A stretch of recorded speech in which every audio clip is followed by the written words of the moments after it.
Equally confused when they're confronted with conflicting views on sex and gender. Can my right honourable friend confirm that the Equality and Human Rights Commission will be publishing detailed guidance to explain how employers should be treating protected beliefs on sex-based rights?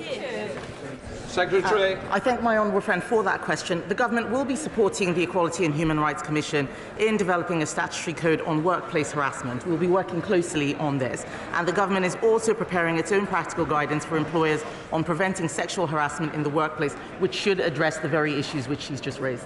Mr. Speaker, Citizens' Advice report published in the last 2 weeks shows that 600,000 households were moved to prepayment meters.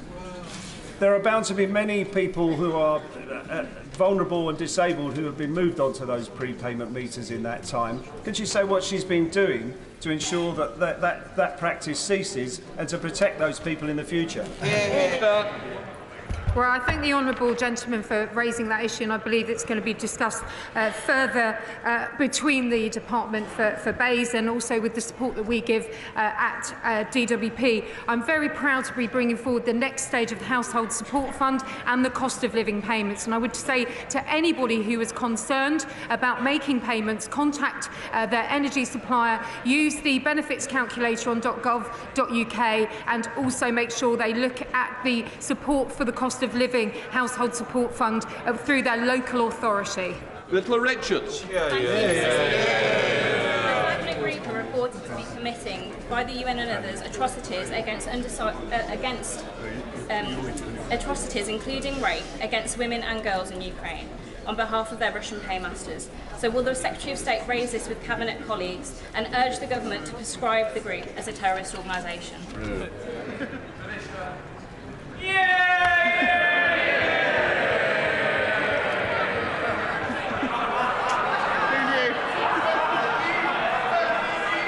Mr. Speaker, the UK condemns Russia's use of Russian state proxies such as the Wagner Group in Ukraine and globally. And Wagner mercenaries operating in Ukraine in support of the Russian invasion, present in other conflict settings, including Mali and the Central African Republic, are continuing to bring us huge challenges. We are continuing to work with the Ukrainian government on tackling conflict-related sexual violence, including through UK expertise to support the investigations through the Atrocity Crimes Advisory Group, and we will not stop to provide that support. Final question, Rushanara Ali. Thank you, Mr. Speaker. The average cost of a full-time nursery place for a child under 2 when there's no government support costs around £14,000 a year, and much more in London. Can the Minister now get her government to put in the investment that's needed to fix the broken childcare system so that more mothers can return to work, particularly those who are single parents who struggle to return to work because of the lack of affordable childcare? Secretary. I thank the Honourable Lady for her question. This is, as I mentioned earlier, an issue that the Government is working very, very hard on. And what I will do is raise this with my right Honourable friend, the Secretary of State for Education, who can write to her and address those concerns more fully. Before we come to Prime Minister's questions, I'd like to point out that the British Sign Language interpretation of proceedings is available to watch on Parliament Live TV. We start with questions to Prime Minister Margaret Farrier. Question number 1, Mr. Speaker. Minister.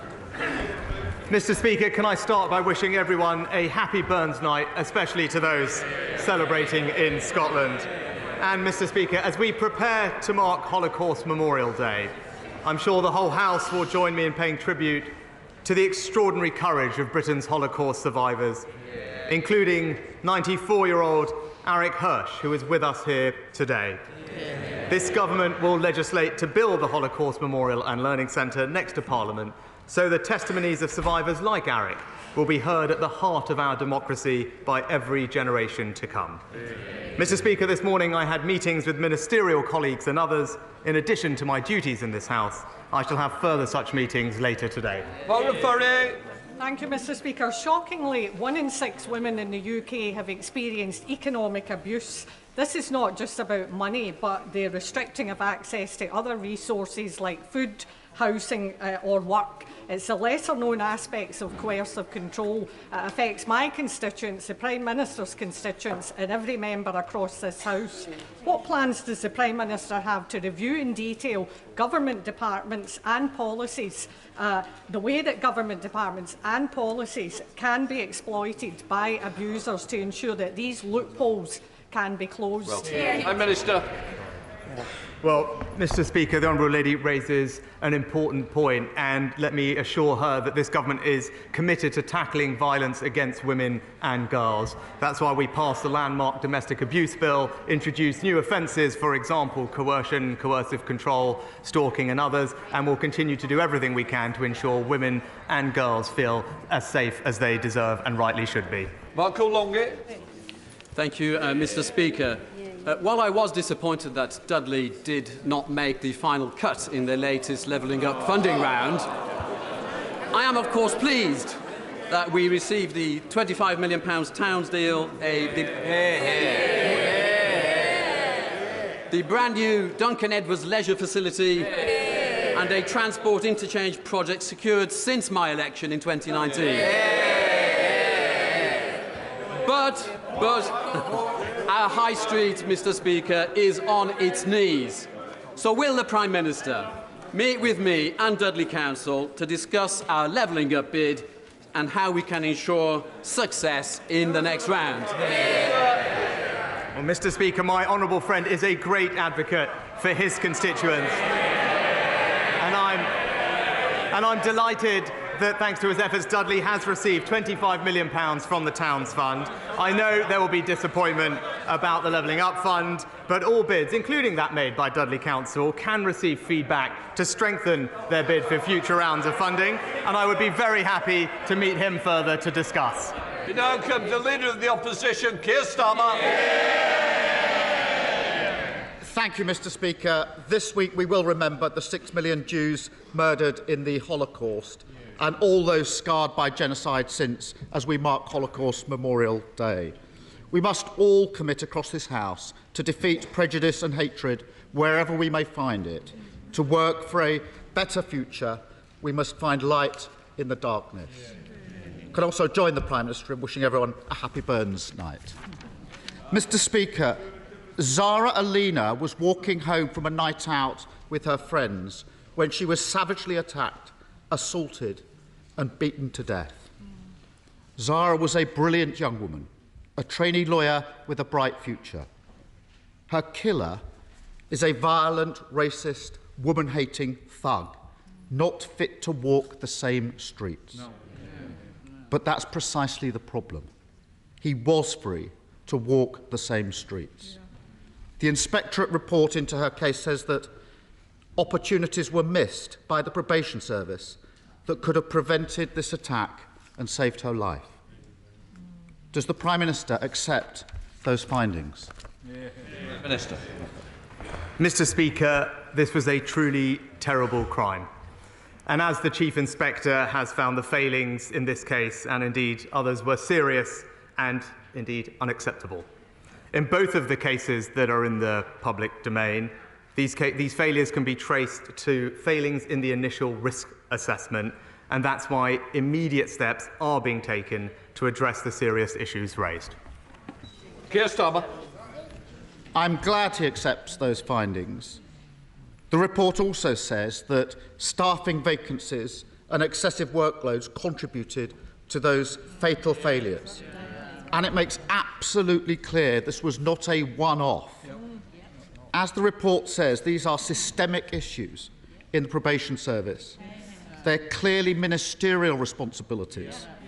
Does the Prime Minister accept those findings as well? Prime Minister. Mr. Speaker, let me outline for the honourable gentleman exactly what steps we are taking, and that's to ensure that mandatory training to improve risk assessments is being put in place.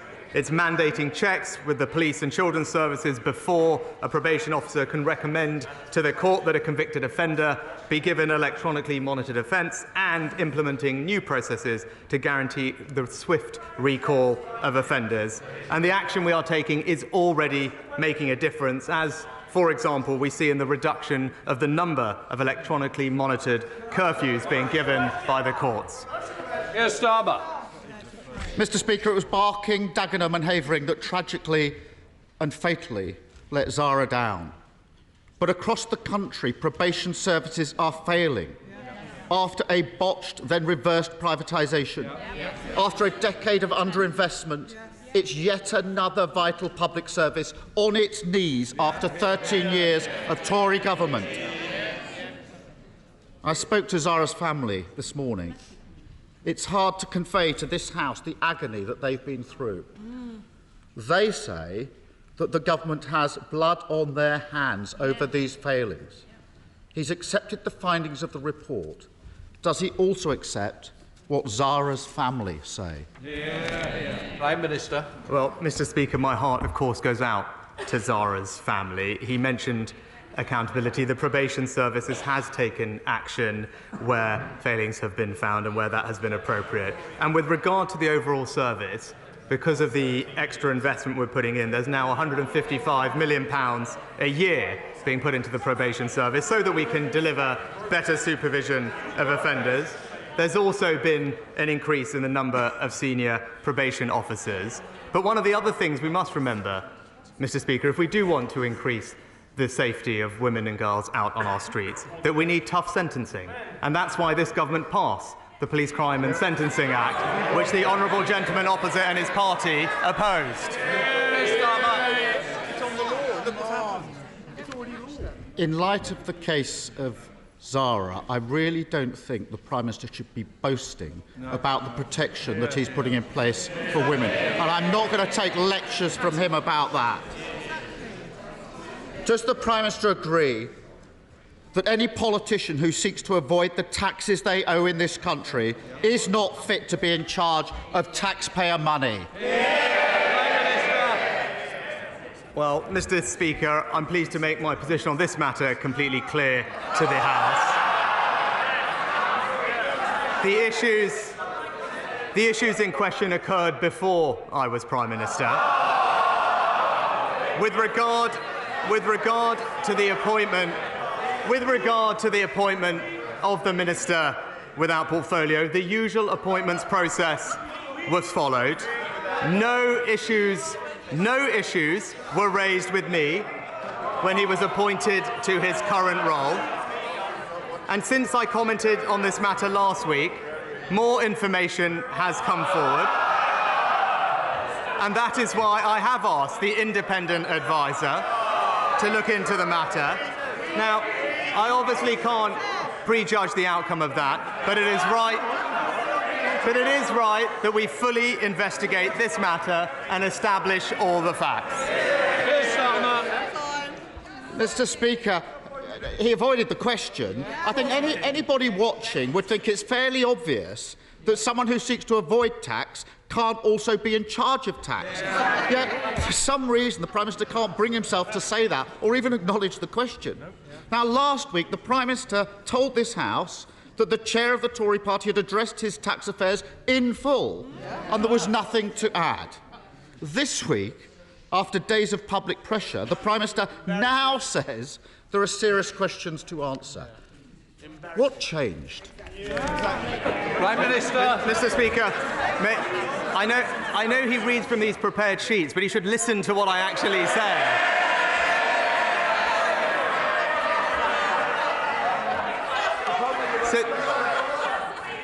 Since I commented on this matter last week, more information, including a statement by the Minister without portfolio, has entered the public domain, which is why it's right that we do establish the facts. And Mr. Speaker, let me take a step back. Now, of course, the politically expedient thing to do would be for me to have said that this matter must have been resolved by Wednesday at noon. But I believe in proper due process. That's why I appointed an independent adviser, and that's why the independent adviser is doing his job. But the opposition can't have it both ways. The shadow leader, also his party chair, both urged me and the government to appoint an independent adviser. And now he objects to that independent adviser doing their job. It's simple political opportunism, and everyone can see through it. Keir Starmer. We all know why the Prime Minister was reluctant to ask his party chair questions about family finances and tax avoidance. but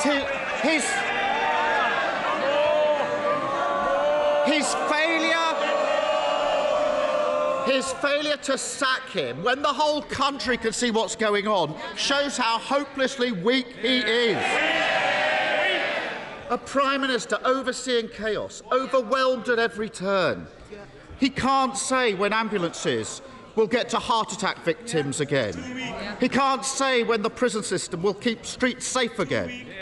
He can't even deal with tax avoiders in his own cabinet. Is he starting to wonder if this job is just too big for him?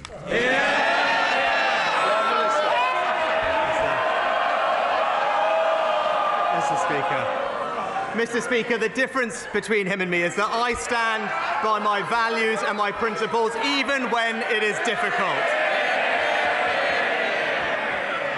When I disagreed fundamentally with the previous Prime Minister, I resigned from the government. But for four long years, he sat next to the member for Islington North.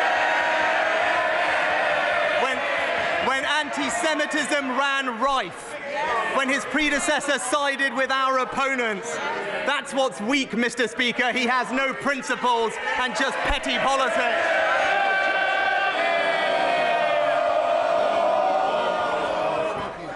Thank you very much, Mr. Speaker.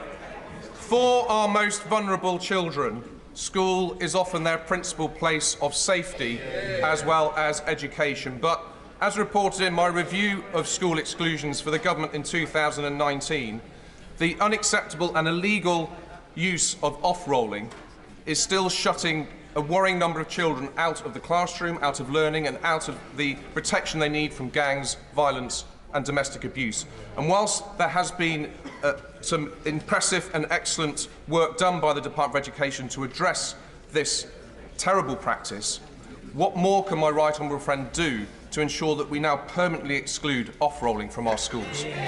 Prime Minister. Well, my honourable friend raises an important issue, and the government is clear that off-rolling is unlawful and unacceptable in any form. And the Department for Education continues to work with Ofsted to tackle it. Where Ofsted finds it, it will always be addressed in the inspection report, and it could also lead to a school's leadership being judged inadequate. We now come to the Leader of the SNP, Stephen. Mr. Speaker, let me start by echoing the sentiments of the Prime Minister and the Leader of the Opposition in relation to Holocaust Memorial Day. Truly horrific crimes that we must never forget and endeavour to ensure are never repeated.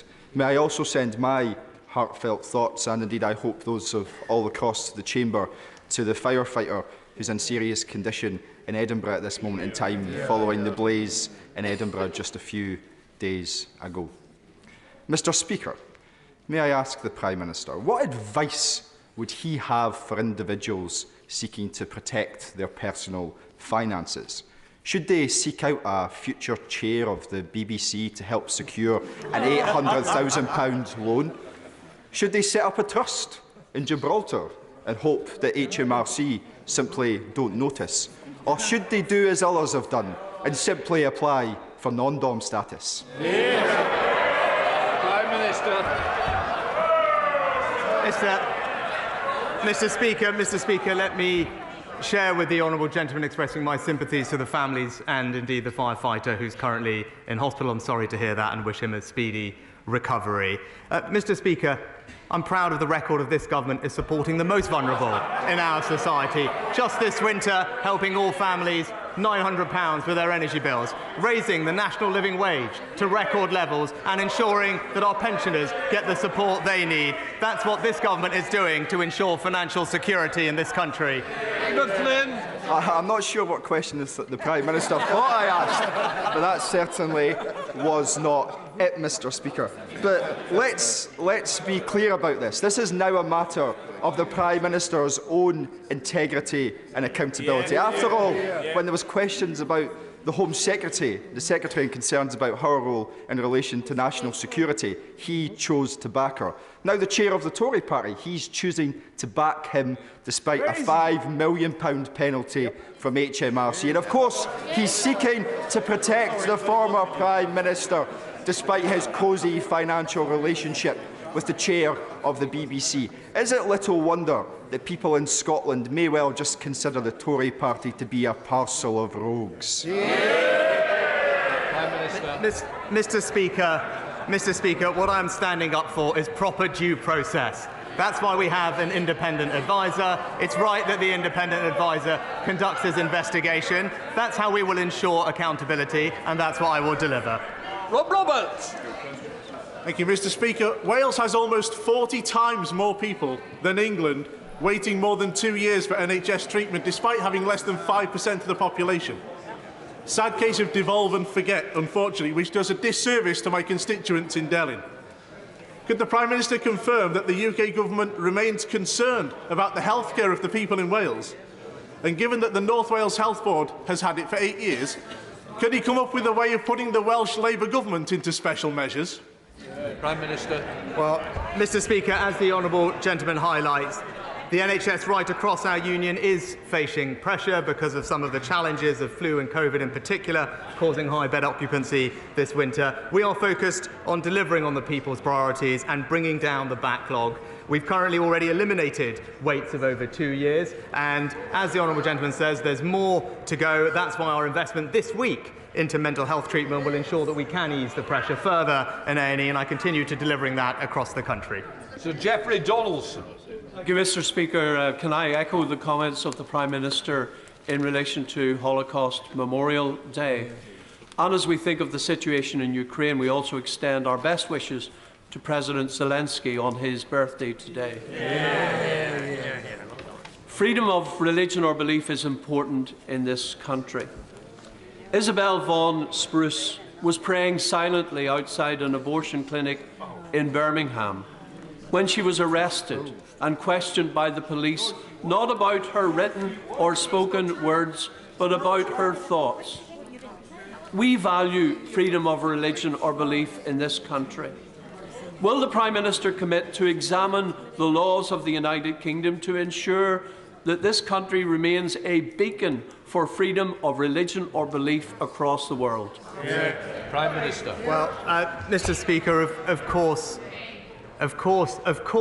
we believe in freedom of religious expression and belief in this country, but we also are balancing that with the rights of women to seek legal and safe abortions. That is currently being discussed in this Parliament. These matters are always matters of free vote, and I know members will treat them with the sensitivity that they deserve. Dr. Liam Fox. Thank you, Mr. Speaker. Innocent civilians are being murdered in Ukraine on Putin's orders as we speak. And as we sit in a warmed House of Commons, families are freezing because their electricity is being cut off by Russian forces. Putin believes that Ukraine is more important to him than the free world and is moving to a full war footing. So the Ukrainians must make gains on the battlefield, and the next 6 months are crucial. They need a full range of weapons, Mr. Speaker, air defence, artillery, longer-range missiles and tanks, and enough to make a real difference. The UK has shown great leadership on this issue. Can I ask, therefore, my right honourable friend to use every means at his disposal, domestic and international, to honour the courage of the people of Ukraine and to defend the whole world order, because ultimately that is what we're really talking about. Prime Minister. Well, Mr. Speaker, I've made clear that the UK and our allies must accelerate our efforts to ensure Ukraine wins this war and secures a lasting peace. Last year, the United Kingdom provided £2.3 billion in military aid to Ukraine, the largest package of support of any European nation, and we will at least match that again this year. And as my right honourable friend knows, last week I announced that we would gift many battle tanks as part of the next major package of UK support to Ukraine. And I'm pleased that our friends and allies are preparing to follow our lead. Dr. Rupert. Mr. Speaker, London has it all: prime property, shopping, schools, even the perfect time zone for money laundering. And while there has been movement with Russian oligarchs, it's not just them. We know that there are relatives of regimes that we all condemn on both sides of this House that are running bogus Islamic centres just as fronts to stash their dirty cash, amongst other things. So when will the NCA be adequately financed so we can be a world leader in anti-corruption, as we promised in 2016? Or is there a lack of political will to upset the apple cart? Well, Mr. Speaker, the honourable lady should know that we're currently in the process of legislating the Economic Crime Bill, which puts in place many more measures to allow us to tackle some of the issues that she raised, and also introduces the Economic Crime Levy, which will provide considerably more funding to tackle economic crime in the UK. Sir McCartney. Thank you, Mr. Speaker. The Trans-Pennine Rail upgrade is underway, which is good news, with stations in Slough and Marsden getting improvements. But what's not such good news, Mr. Speaker, is the dozens of daily rail service cancellations by Trans-Pennine Express, which is causing absolute misery for my constituents, trying to get to work, trying to get to college, trying to visit family and friends. The franchise is up in May, Mr. Speaker. So does the Prime Minister agree with me? Enough is enough. If Trans-Pennine Express don't get to grips with this, we need to strip them of the franchise and get somebody in who will deliver the reliable rail services for my constituents. Well, Mr. Speaker, we have been clear that the current service is simply not acceptable. Rail North Partnership is working with a company on a service improvement plan, and my honourable friend, the Rail Minister, is having weekly meetings with them. As the honourable gentleman points out, Trans-Pennine Express contract does expire in May, and whilst there are currently discussions about that new contract, if ministers conclude that the operator cannot be turned around, then other decisions may be made. Olivia Blake. Thank you, Mr. Speaker. From Rwanda to deaths in the Channel and the latest scandal of missing children, refugees and campaigners have today gathered outside Parliament to highlight the impact of the hostile environment on people in the migration and asylum system. Rather than cruel gimmicks like Rwanda, isn't the best way of deterring channel crossings, saving lives and breaking the business model of criminal gangs to introduce safe and legal routes to claim asylum? Well, Mr. Speaker, this just is about fairness. It's about fairness for those that seek to come here legally. It's about fairness for those who are here and our ability to integrate and support those who we want to. What we will do is break the cycle of criminal gangs, which are causing untold misery, leading to deaths in the Channel. And that's why we will introduce legislation that makes it clear that if you come here illegally, we will be able to detain you and swiftly remove you to a safe third country. That is the reasonable and common sense approach that the vast majority of the British public supports. Sir Oliver Hill. The Prime Minister will be aware of my concern that mental health patients should not be forced into accident and emergency departments when what they really need is specialist care. Can he say more about the extra money that's being made available for urgent mental health care facilities, and also what impact he thinks that will have, first on the treatment of mental health patients, but also on the general situation in A&E departments? Prime Minister. My right honourable friend is absolutely right. People in mental health crisis deserve compassionate care in a safe and appropriate setting, and too often they end up in A&E when they should be receiving specialist treatment elsewhere. This week's announcement is in mental health ambulances, crisis cafes, crisis houses, and mental health urgent treatment centres will make sure that patients do get the vital help they need whilst easing pressures on emergency departments and freeing up staff time. My honourable friend is absolutely right to highlight this issue. Our announcement this week will make a major difference. Julip Siddiq. As a trustee of the Holocaust Memorial Day Trust, This week, I was honoured to hear from Leah Lesser, a Holocaust survivor who came to this country by herself at the age of 8 because her parents believed that the UK was a safe haven for vulnerable children. This week, I also read the government's own statistics, which said that there are 200 asylum-seeking, unaccompanied children who are missing from hotels in the UK. Ministers have admitted that they have no idea about the whereabouts of these children. So could I ask the Prime Minister, does he still think that the UK is a safe haven for vulnerable children? Prime Minister. Well, Mr. Speaker, the United Kingdom has opened up its hearts and homes to hundreds of thousands of people over the last few years, from Syria, from Afghanistan, from Ukraine, from Hong Kong, and provided refuge and sanctuary to many children in that process. But the reports that we have read about are concerning. Local authorities have a statutory duty to protect all children, regardless of where they go missing from. And in that situation, they work closely with the local agencies, including the police, to establish their whereabouts. And that's why it's so important that we end the use of hotels for unaccompanied asylum seekers and reduce pressure on the overall system. That's what our plans will do.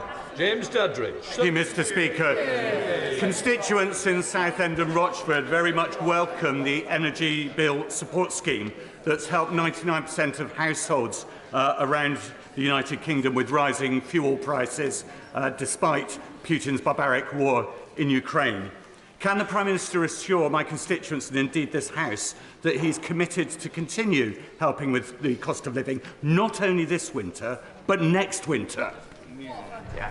Well, my honourable friend is absolutely right about this government's commitment to support all families with the cost of living. This winter, around £900 of support. But next year, as the energy price guarantee evolves, it will still be there to support families with around £500 of support. And this comes on top of record increases in the national living wage, worth about £1,600, and supporting our pensioners and the most vulnerable by inflating their benefits and pensions with inflation. Clive Efford. In 2021, the government enabled Yevgeny Prigozhin, former chef to Putin and founder of Wagner, to dodge UK sanctions to pursue a case in London against British journalist Elliot Higgins, who had exposed Prigozhin's link to Wagner. Prigozhin believed that silencing Higgins would get his sanctions lifted. The overriding of UK sanctions was approved by the Treasury when the Prime Minister was Chancellor. Prigozhin's English lawyers wrote that serving notice on Higgins, and I quote, will require Treasury approval. So what values did the Prime Minister apply when he allowed a Putin warlord to use our courts to try to silence a British journalist and undermine UK sanctions? Prime Minister. Well, Mr. Speaker, I'm proud of our record in leading, actually, when it comes to sanctioning those people connected with the Putin regime. I think at last count we've sanctioned over 1,000 people and frozen tens of billions of pounds of assets. I am aware of the case he's raised. We are looking at it. But there is, as he knows, OFSI, who deal with the licensing situations in these matters. But I'm happy to get back to him on the specific case that he raised. Nicola Richards. Thank you, Mr. Speaker. May I echo my right honourable friend's comments on the importance of Holocaust Memorial Day and welcome his renewed commitment today regarding the Holocaust Memorial and Learning Centre. Will the Prime Minister join me in encouraging members from across the House to sign the Holocaust Educational Trust Book of Commitment, which will be in Parliament today and tomorrow, pledging to remember the Holocaust, fight anti-Semitism and to support the important work of the Holocaust Educational Trust? Prime Minister. I thank my honourable friend, and as I said earlier, we will legislate to help build the Holocaust Memorial and Learning Centre next to Parliament to serve as a powerful reminder of the Holocaust, its victims, and where prejudice can lead if unchallenged. I also join her in thanking the Holocaust Educational Trust for their fantastic work, and I join my honourable friend in encouraging all members to sign the Book of Commitment, as I will be doing later today. Andy Slaughter. Thank you, Mr. Speaker. A week ago, my constituent, Ali Reza Akbari, was executed by order of the regime in Iran. In the 3 years preceding and the days following his murder, the UK government made little effort to protect the life or protest the death of a British national. Tomorrow, Mr. Akbari's family and I meet the Foreign Office Minister. They want to hear what help the government can offer them at this time of their greatest suffering. Today, this House wants to hear from the Prime Minister what sanction he will impose on the regime beyond the trifling steps taken so far. First and foremost, will he show some courage, follow the lead of the United States and the European Parliament, and prescribe the entire Revolutionary Guard Corps as a terrorist organisation? Prime Minister. Mr. Speaker, the regime is prolonging the suffering of the family, and it is sadly typical of their disregard for basic human dignity. I've spoken before about my views in Iran when I was before the Liaison Committee, and Iran must now provide answers about the circumstances of his death and his burial. We have actually pressed the Iranian regime formally through their chargé d'affaires in London and the Foreign Ministry in Tehran, and will continue to do so until the family get the answers they deserve and have sanctioned several members connected with the case. Redcliffe. Thank you, Mr. Speaker. Can I thank the Prime Minister and the Chancellor for visiting Hindman and Haslingden just last week to hear about the transformative difference that the Levelling Up funding will make. This is a historic investment with over £40 million secured. So does he agree with me that we're delivering on exactly what was promised in 2019 to the areas that were forgotten the most, like Hindman and Haslingden, and will he visit once works are completed to see the difference himself? Well, my honourable friend is a fantastic champion for her local community, and the result showed when the Chancellor and I were lucky to visit her last week. And as she pointed out, and as did many of the people that we spoke to, this was an area that had been forgotten, neglected for decades, but it's this government that is putting in the investment, spreading opportunity, making jobs, and making sure that people can feel enormously pride of the place that they call home. Whereas Sherman. Mr. Speaker, does the Prime Minister realise that most people in my constituency think it's his role to keep our country safe? Yeah. Is he aware that in all those years I've been in Parliament, I have never heard a situation where our army and armed forces are so run down that the chairman of the Defence Select Committee and the Secretary of State for Defence both say our armed forces have been hollowed out and are unfit to put a division into active service? What's he going to do about that? Prime Minister. Well, Mr. Speaker, the honourable gentleman seems to forget the fact that we've invested an extra £24 billion in our armed services. It's a record uplift in defence spending, ensures that we are one of the leading spenders on defence in NATO, and we will continue to ensure that we have one of the best equipped fighting forces anywhere in the world. And as we can see by the recent announcement on tanks, we continue to lead the world when it comes to standing up for not just our safety, but the safety of our allies around the world. Sir Michael Penning. Thank you very much, Mr. Speaker. And as a former firefighter, the whole House will pray for the firefighter that's fighting for his life in Scotland today. Our emergency services go one way into the danger while we come the other way, and our thoughts and prayers should be with them. On a separate note, Prime Minister, the Cornwall Borough Council, the Conservative-led council in my constituency, have done a fantastic job in building new houses, social housing and council houses. Can the Prime Minister assure me that we're not going to be pushed into green belt any more than we have already, and we can protect the children in my constituency? Yeah. Prime Minister. Well, Mr. Speaker, the honourable gentleman, and I join him in praising his local council for ensuring that we build homes in the right places and make sure that our young people can fulfil the dream of home ownership. But he's also right to say that this government will always protect our precious green spaces, and the recent changes to our planning reforms will ensure that we can protect the green belt everywhere, and his local community and others will benefit from those protections as we keep our local areas beautiful. Martin Day. Thank you, Mr. Speaker. UK in a Changing Europe has reported that at the end of 2022, 60% of voters said their cost of living had increased, and 38% that their personal finances had been negatively affected from not being a member of the European Union.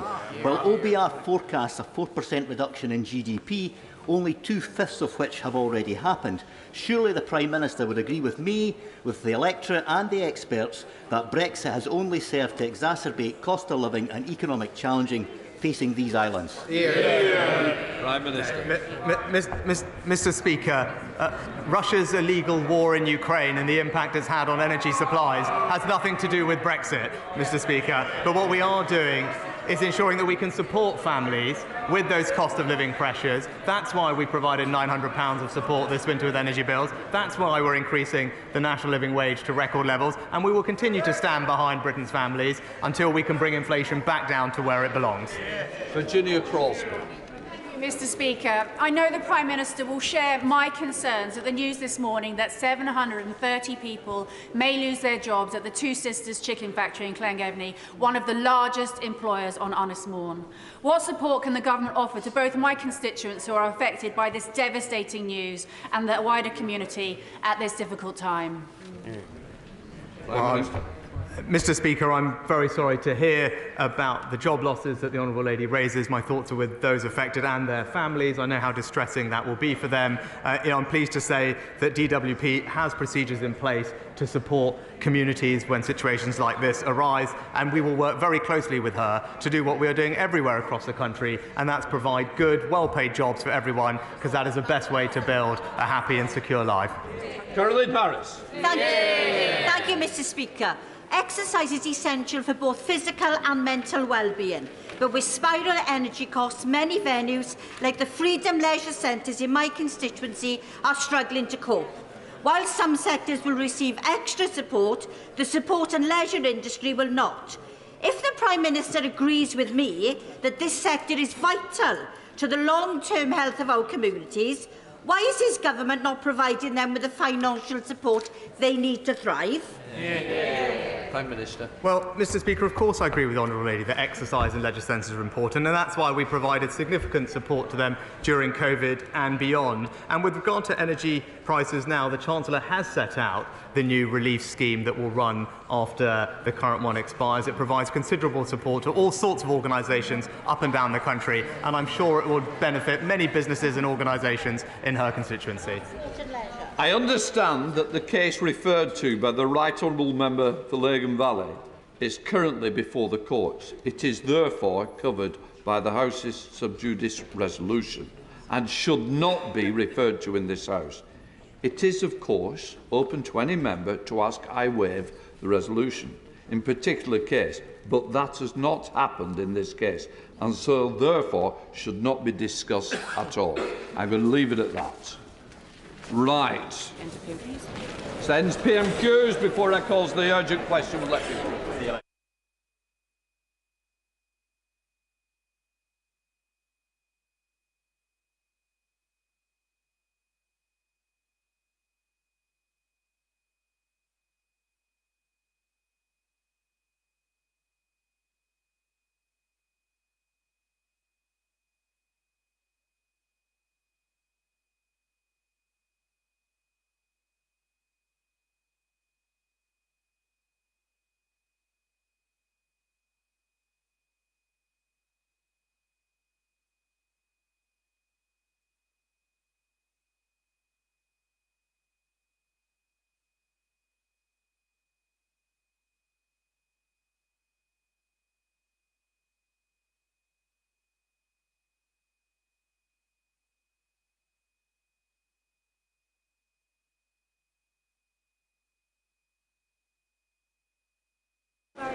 Order. A point of order. Is it related to the questions we've just had?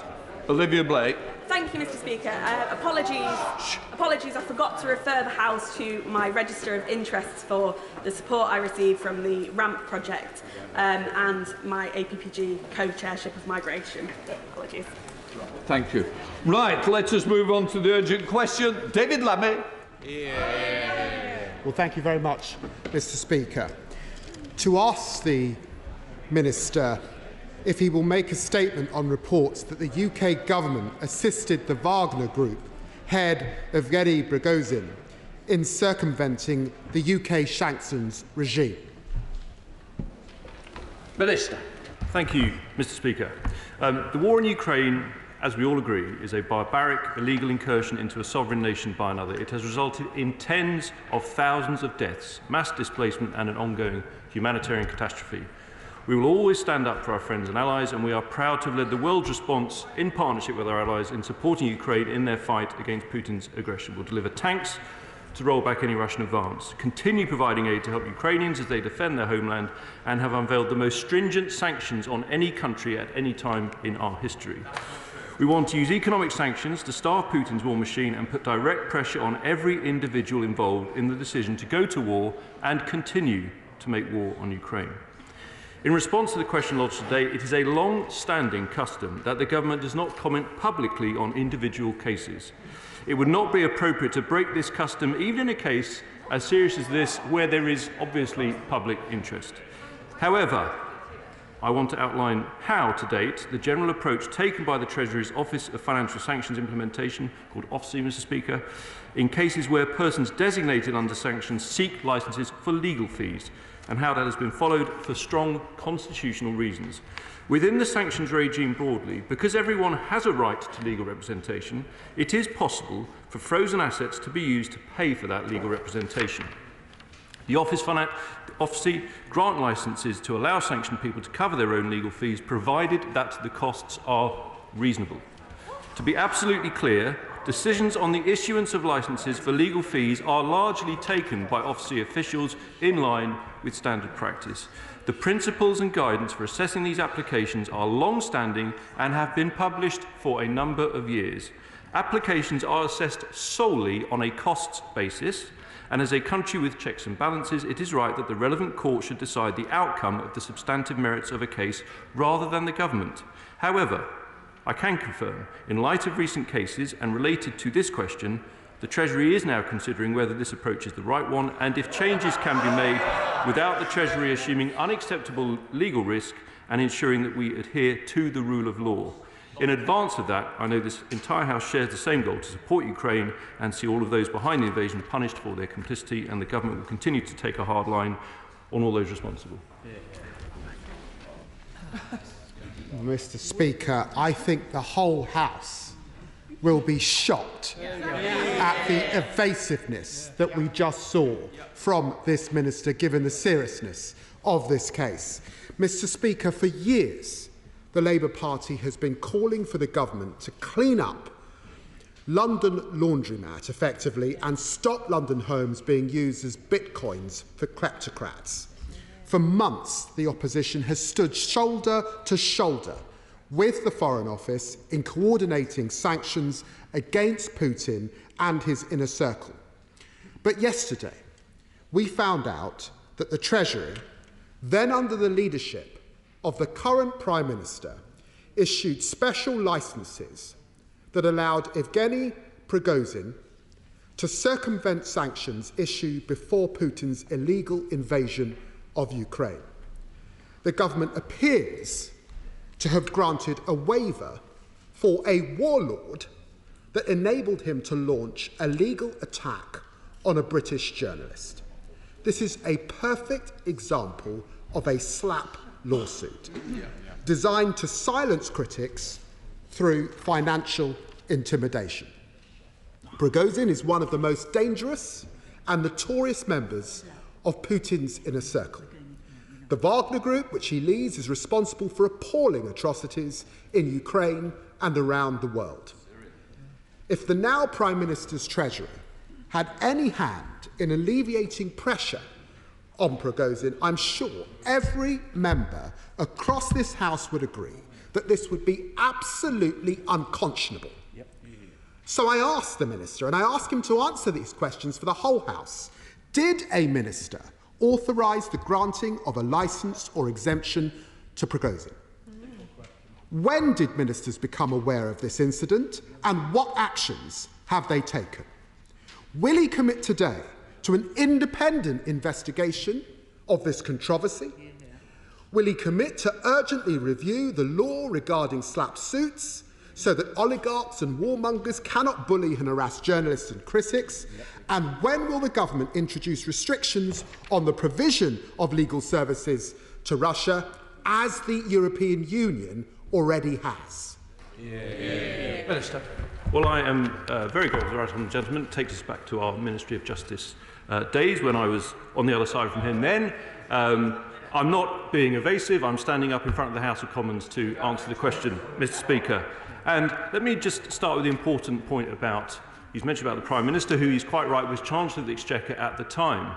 But therefore, let me just explain the process. I'm not going to comment on the individual case, but without prejudice to it, and talking about the general situation that pertains in terms of how OFSI consider these cases, there is a delegated framework whereby decisions on legal fees for persons designated under the sanction regimes, all the sanction regimes, are routinely taken by senior civil servants. I want to be clear on that. We are not aware of any case of legal fees under any of the sanctions regimes being taken by a minister. I just want to be absolutely clear with the House on that. As to the point about slaps, and it's a really important one, and you know, I was at the Ministry of Justice when this was a live issue. It was first raised in a backbench business committee debate by my Reverend friend for Holland Price and Howden in conjunction with the Right Honourable for Hodge Hill, and I responded to that debate for the Ministry of Justice. So let me just set out what we're doing. We have been clear as a government that slaps represent a clear abuse of the legal system as they rely upon threatening tactics to silence free speech advocates who act in the public interest. That's why it's often called lawfare, Mr. Speaker. We ran a call for evidence on strategic lawsuits against public participation and libel reform from March to May 2022 in light of reports that Russia and its allies may be funding litigation against free speech in the UK. We've published our response to the call for evidence on the 20th of July 2022, having closely analysed 120 responses from media, legal and civil society professionals, and we are committed to tackling slaps. I can confirm targeted anti-slap reforms will include a statutory definition of slaps, an early dismissal process and cost protection for slaps cases. The government has committed to primary legislation to make these forms a reality as soon as parliamentary time allows. Chair of the Select Committee, Speaker, I understand that this was a decision made by civil servants, so therefore will my honourable friend commit to looking at whether we need to introduce ministerial oversight and how quickly that should be done. I am concerned that no civil servant thought that this might need political oversight or some sort of political intervention. That's gravely concerning. In addition to my first ask, will my honourable friend also look at the prescription of the Wagner Group? They are a state terrorist organisation responsible for war crimes around the world. And finally, I've been disappointed by the response to the government by my multiple written questions about the Wagner Group and the new centre they set up in Serbia, an enormous installation they've created because of the heinous activity we're seeing within the Balkans, and particularly activities around the illegal Republika Srpska Day that took place. So 1, please can we introduce ministerial oversight? 2, can we look at the Wagner Group in Serbia and put pressure on the Serbian government? And 3, can we finally prescribe this organisation? Well, my honourable friend, the Chair of the Select Committee, speaks with great expertise on these matters. Of course, there are some points there which are for other departments to consider, but I will ensure that they are fed back. In terms of the specific point on the process in relation to OFSI, I'm not going to comment on the individual case, but I think there is a general point about seeking clarification, and what I can confirm is we'll be undertaking an internal review to see how these kinds of cases are considered going forward, and we'll say more on this in due course.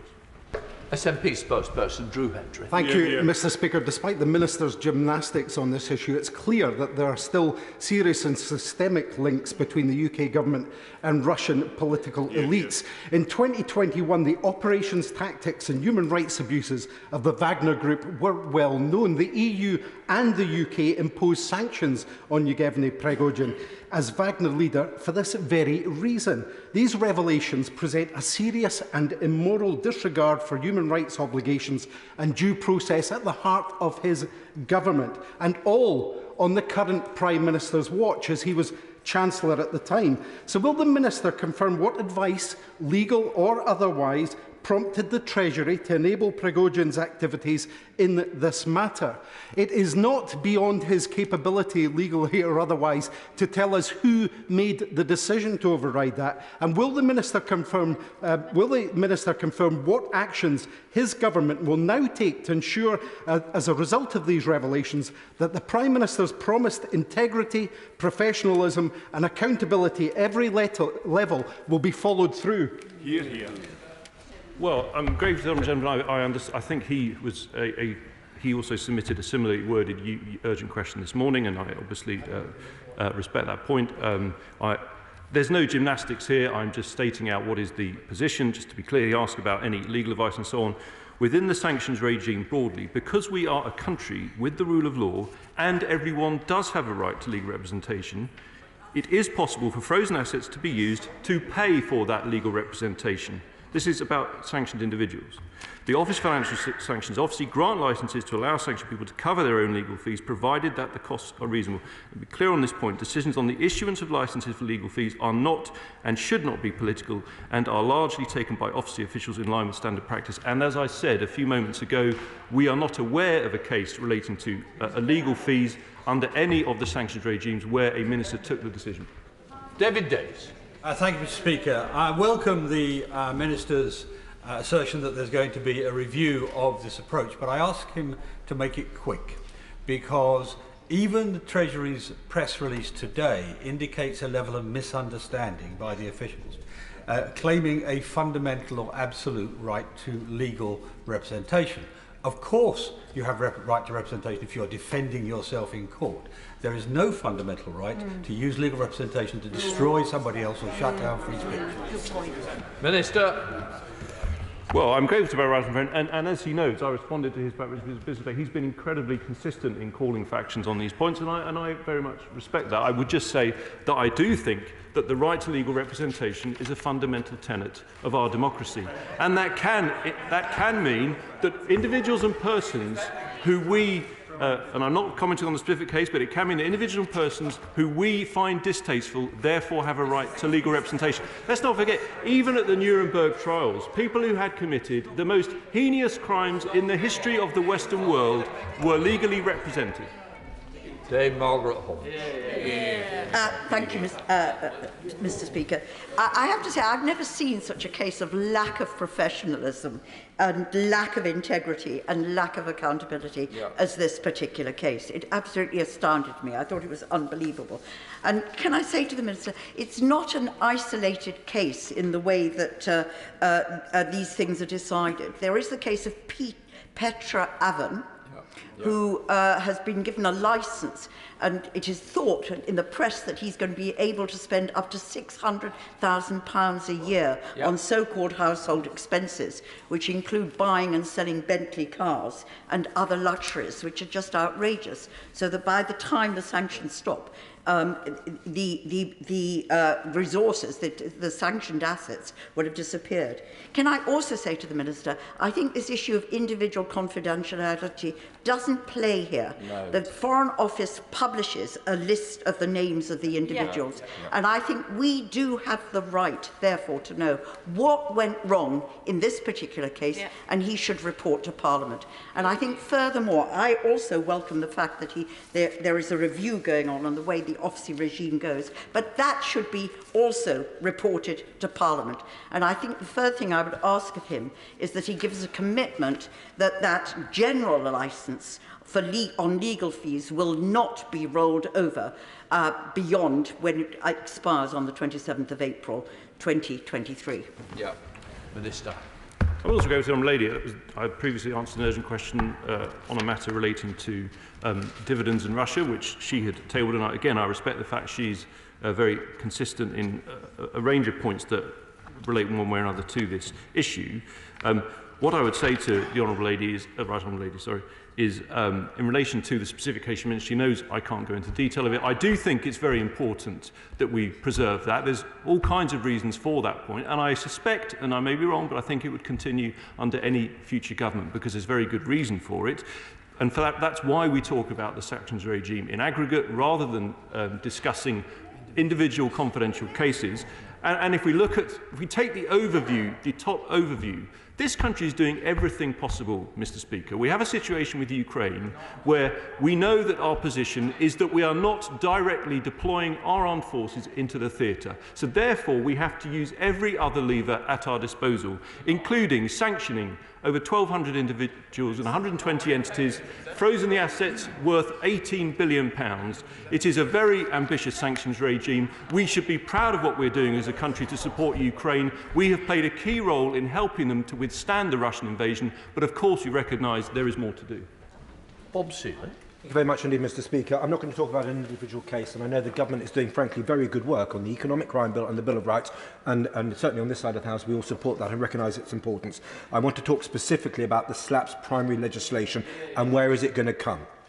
If SLAP's primary legislation comes in the Bill of Rights as it's now been indicated to me that it is, and it's not going to be a separate law, it may limit the scope that we can do with slaps. So it may not cover all the stuff that needs to cover the slaps and, frankly, the lawyers who practice this, the slappers.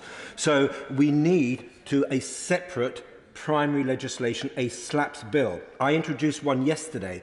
A best standard, gold standard practice slaps bill has been written for me, which the government can take or allow me to introduce, which covers a little bit of privilege, it covers the private investigator market, and it's broad enough to cover all the abusive practices in slaps, which will not be covered in the Bill of Rights. Will the government please consider this course of action as the most sensible case to ensure freedom of speech and a free media? Thank you. Minister. Well, my old friend speaks with huge passion on these points. I think only yesterday he brought forward a 10-minute rule bill that relates to this area, obviously. He will appreciate there are issues around parliamentary timetable. That's above my pay grade. I feel very strongly that we've done as much as we can on slaps, but we want to go further. We need legislation. I said at the end of the backbench business debate, which of course he spoke in, that I'd heard what was said and we would now act, and the Ministry of Justice took forward that. We had the call for evidence, we've responded to it, but at the moment I'm afraid our position is that we will commit to primary legislation as soon as parliamentary time allows. I can't say more than that at this moment, but I'm aware of how strongly he feels on it. Chris Brown. Thank you, Mr. Speaker. I'm sorry, this is so complacent, and the government has been systematically complacent about this issue of sanctioning individuals for the last 3 years. The Foreign Office wasn't prepared. It didn't have a proper sanctions regime in place. We're still only sanctioning 20% of the people who've been sanctioned by the United States of America. I have no idea why. And then we allow people to sidestep sanctioning. And what the Minister is saying today is he's basically endorsing what the Treasury the Treasury did in relation to this particular case, which is a green light for them to do it again and again and again. Alicia Usmanov, for instance, is sidestepping it by a completely different process. It's time the government decided, as a whole, we are going to do this, we're going to do it properly. And frankly, I think we should listen much more to our backbenchers, because the whole of the House is united around this and the government is too complacent. Minister. I have to say to the right honourable gentleman, he's wrong to say that I'm endorsing any particular action. I've been very, very clear that I am not commenting on a specific case, Mr. Speaker, and what I have said is in relation to the general regime that pertains and is without prejudice to any specific case. And he says we weren't prepared. Well, Mr. Speaker, he may not be aware of Operation Orbital. We've been training Ukrainian soldiers since 2015. 22,000 Ukrainian soldiers. Well, I'm talking about Ukraine. I think that's the key issue here. And it shows that we were preparing for what happened, but obviously it was unprecedented when Ukraine invaded. But we are clear that our officials, departments, worked as fast as possible to bring forward an ambitious range of sanctions, which, of course, in March last year was when the Prime Minister was Chancellor, and they are having a significant impact on Russia and its economy. Harriet Baldwin. Thank you, Mr. Speaker. And although we can't discuss a specific case, Wagner Group is written up on the Annunciator, and I wanted to add a further question about the regime that we are operating in within the Treasury, and I urge the Minister to go further than he committed to do in response to my honourable friend, the Chair of the Foreign Affairs Committee, because it's clearly such an evil organisation. What it is doing in Ukraine is so evil. What it's doing across North Africa is evil. Can he, from today, from the dispatch box, ask the OSCE officials to have a red flag system whereby anything related to the Wagner Group is flagged up individually to the minister responsible? Very good. Minister. Well, my honourable friend speaks with, obviously, the expertise of her position as Chair of the Treasury Select Committee. I hear what she's saying. I've said that there will be this internal review. And she is more than welcome to write to me in her capacity as chair about that, and I'll obviously reply in due course. But she makes the point that this is about the Wagner Group, but we're saying we're not commenting on the cases of specific individuals. But as a government, we're absolutely clear the Wagner Group is a Russia-based private military company. It's organised the recruitment of and coordinated and planned operations for mercenaries participating in military operations in Ukraine. It is responsible for engaging in and provide support for actions which destabilise Ukraine and undermine or threaten the territorial integrity, sovereignty sovereignty or independence of Ukraine, which is why the most important point is what are we doing to support Ukraine? And I just, as colleagues on the other side have mentioned the Prime Minister, let's talk about what he did when he was Chancellor. He was the one who put in place £2.3 billion of military support for Ukraine, which helped them to defend themselves against Russia, so that the fight is still being fought to this day. Liam Byrne. Thank you, Mr. Speaker. This is outrageous. The Minister has just confessed to the House that sanctions implementation is out of ministerial control. Yes. And the result of that is that a waiver was issued for a warlord to sue an English journalist in an English court. Let's just be very clear about the sanctions indictment that this government issued on the 31st of November 2020. We sanctioned Prigozhin because he was operating, quote, a deniable military capability for the Russian state. 10 months later, civil servants under his control signed off £3,500 for business class flights, £320 for luxury accommodation at the Grand Hotel Europe Belmond, £150 for subsistence and more. Let's be very clear about what the leaked emails from that conversation show. They show that Prigozhin's lawyers wanted to sue Elliot Higgins and Bellingcat, I quote, because public rebuttal of the article is one of the reasons for his sanctions designation. He signed off money for a warlord to prosecute an English journalist in an English court to undermine the sanctions regime that he himself is responsible for. This is outrageous, and it's got to change, and it's got to change now. Minister. Well, the right honourable gentleman knows perfectly well that I did not in any way confess that ministers have no control over the sanctions regime. What I stated very clearly is that off-sea consideration of legal fees under the sanctions regimes, these decisions are routinely taken by senior civil servants under a delegated framework. That is simply a statement of fact. In relation to the claims for travel and other expenses, just to be clear, under the legal expenses derogation, officers are only permitted to issue a licence where the costs, including those relating to disbursements, have been deemed to be reasonable. Officers therefore scrutinise the hourly fees charged by fee earners, the hours incurred, and any other associated costs. It is the responsibility of the applicant to demonstrate to officer satisfaction that this statutory reasonableness test is met, and if not satisfied, officer will not be able to issue a licence. Sir John Martin. Will my honourable friend agree that this is just the latest example of a dodgy Russian oligarch or similar using legal action attempting to shut down legitimate journalism? I strongly welcome what he has said about the government's intention to act against SLAPs, but will he first commit to publishing the detail of that legislation as soon as possible? And will he look for a means by which it can be introduced, preferably, as my honourable friend for Isle of Wight said, as a standalone bill? But if that is not possible, then to look to use other vehicles, possibly for human rights. The media bill might well provide a vehicle for acting to protect journalism, but we need this legislation as fast as possible. Yeah, I absolutely hear what my reverend friend is saying. He's another colleague who has spoken consistently on these points. He knows that when I was at Ministry of Justice, we acted quickly to bring forward measures in relation to SLAPs. First of all, the call for evidence, then our response. He will appreciate that the parliamentary timetable is above my pay grade, as it were, but I hear what he says, and I will ensure that the appropriate stakeholders in considering the passage of that legislation will respond to him. But in the meantime, I want to be clear, SLAPs is something where we do want to see progress. Mr. Speaker, let's remind ourselves who we're actually talking about here. This is the head of the Wagner Group, responsible for egregious human rights abuses, not just in Ukraine, but in Mali, in Sudan, in Syria. Absolutely, they should be prescribed. They should be prescribed quickly. Today is President Zelensky's birthday. What a better gift we could give him.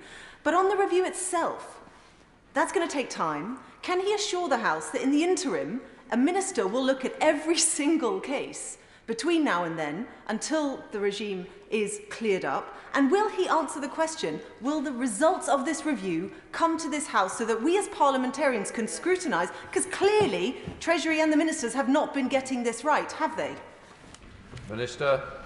Well, I would say to the Honourable Lady, there are many ways at her disposal to scrutinise the government. As she knows, we have Treasury questions coming up, there's FCDO questions and so on. Very recently, we've held debates on Russia. We had the debate on Russian strategy. There have been a number of statutory instruments passed in relation to the sanctions regime. So in terms of scrutinising the government, I'm sure there will be many other opportunities. But as I say, we've only just recently taken the decision to hold this internal review, but I will say more on it in due course. I'm sure all my constituents in Kettering would regard the Wagner Group as an evil organisation, and its activities in Ukraine, Middle East and Africa are absolutely abhorrent, and I'm sure they would support its prescription. In the meantime, can the Minister tell my constituents how many Russian individuals and entities have been sanctioned, what the value of those sanctions is, and the value of the economic sanctions that have been imposed against Russia? Well, I totally agree with my honourable friend. Of course, we all agree about the nature of the Wagner Group. That isn't the point. But we do have to have a due process because of the right to legal representation. But what I say to my honourable friend, I believe that we've sanctioned around 1,200 individuals and 120 entities.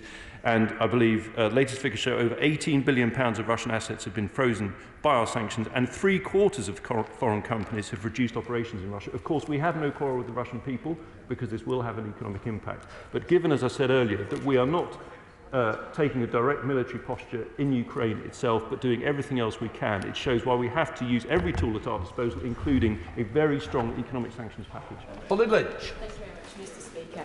The Minister has spoken about it would be officials routinely taking these types of decisions, but I hope he would agree that we cannot ever allow for it to become routine to allow some of the very worst sanctioned individuals to weaponise British laws to go after British journalists. Now, he said that we're going to have a review, and as I think as he said, in light of recent cases. Can he confirm if he's looking into others?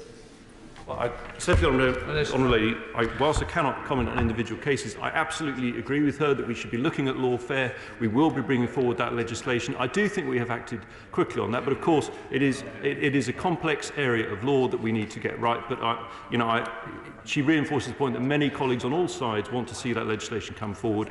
I have very much noted that point. Roman Chester. Thank you, Mr. Speaker. With regards to the sanctions, what I do agree with the Minister on is this. Having been a former Minister for Sanctions, is the United Kingdom has led the world in taking firm, decisive, coordinated sanctions approach with our international partners to bring individuals to account with regards to what's going on in Ukraine. The question I have for the Minister specifically is this. This case highlights an issue with regards to granting of licences for legal fees. How many cases overall? We talk about the sanctions of over 1,000 individuals we've sanctioned. How many legal licenses have we granted the United Kingdom overall? With regards to the United States and UK and the EU, who we coordinate with regards to our sanctions approach, how many have they given? And with this case, was there any coordination input from our counterparts in the United States? And I do agree with the Chair of the Foreign Affairs Select Committee. It should be referred back to the Minister to make the decision rather than delegating it to an official as we move forward. And that review, what exact date are we looking at for that review? Minister. Well, I'm grateful for to my honourable friend and speaking with his expertise as a former sanctions minister. I just want to be obviously I can't speak for the United States government. I can only speak for ours. I don't have the exact figures. I will look into that and will write to him. But I just want to make a general point. To be absolutely clear, I was stating a fact when I said that the decisions specifically on legal fees under the sanctions regimes are routinely taken by senior civil servants. I was clear on that. And I also said I was not aware of any case where the Minister had taken a decision. But under our Constitution, the reason why I am standing here is yes, because of course ministers are ultimately responsible for the department and for government policy. Nevertheless, it is entirely right to make a point about how these things work operationally. And as I said, yes, it is correct. It is a delegated framework for decision making. Martin Doherty Hughes. Mr. Speaker, it seems that this is the Wagner Group itself is just yet another addition to the litany of disaster that sustained what it seems is London grads. So can the Minister, on the back of this appalling situation, update the House when the British government will not only introduce legislation on limited partnerships, but when his government will actually bring about the review that he talks about? I would say the Honourable Gentleman, he talks about London grad. He knows we're taking extensive measures on economic crime. But I just want to say one thing to members of the Scottish National Party who come up every time and lecture us on the sanctions regime and so on. The greatest gift we could give to Putin would be for this country to engage in unilateral nuclear disarmament. Mr. Speaker, the most extraordinary position is to be lectured by the SNP on standing up to Russia, when if we took their advice and adopted their policy, we would undermine NATO and all our efforts to defend ourselves. Sir James Duddridge. Thank you, Mr. Speaker. Unfortunately, the government's response to the Wagner Group has been inadequate. I think in part because it falls between the FCDO and the Treasury. A number of colleagues in the chair of the Foreign Affairs Select Committee has called for that organisation to be proscribed. A number of others, and I have done so for different reasons, whether it's Serbia, Africa, or a number of other conflict areas. Will the Minister bring together the two departments, look at prescribing the organisation, and look at what impacts that will have for the efficiency of the sanctions regime? Minister. Well, my honourable friend had considerable experience as Foreign Office Minister. He will be aware of how these things work. Absolutely happy to give that reply. I believe that that decision would be for the Foreign Office, but my honourable friend is right. We have to work cross-government, and I will write to him on that.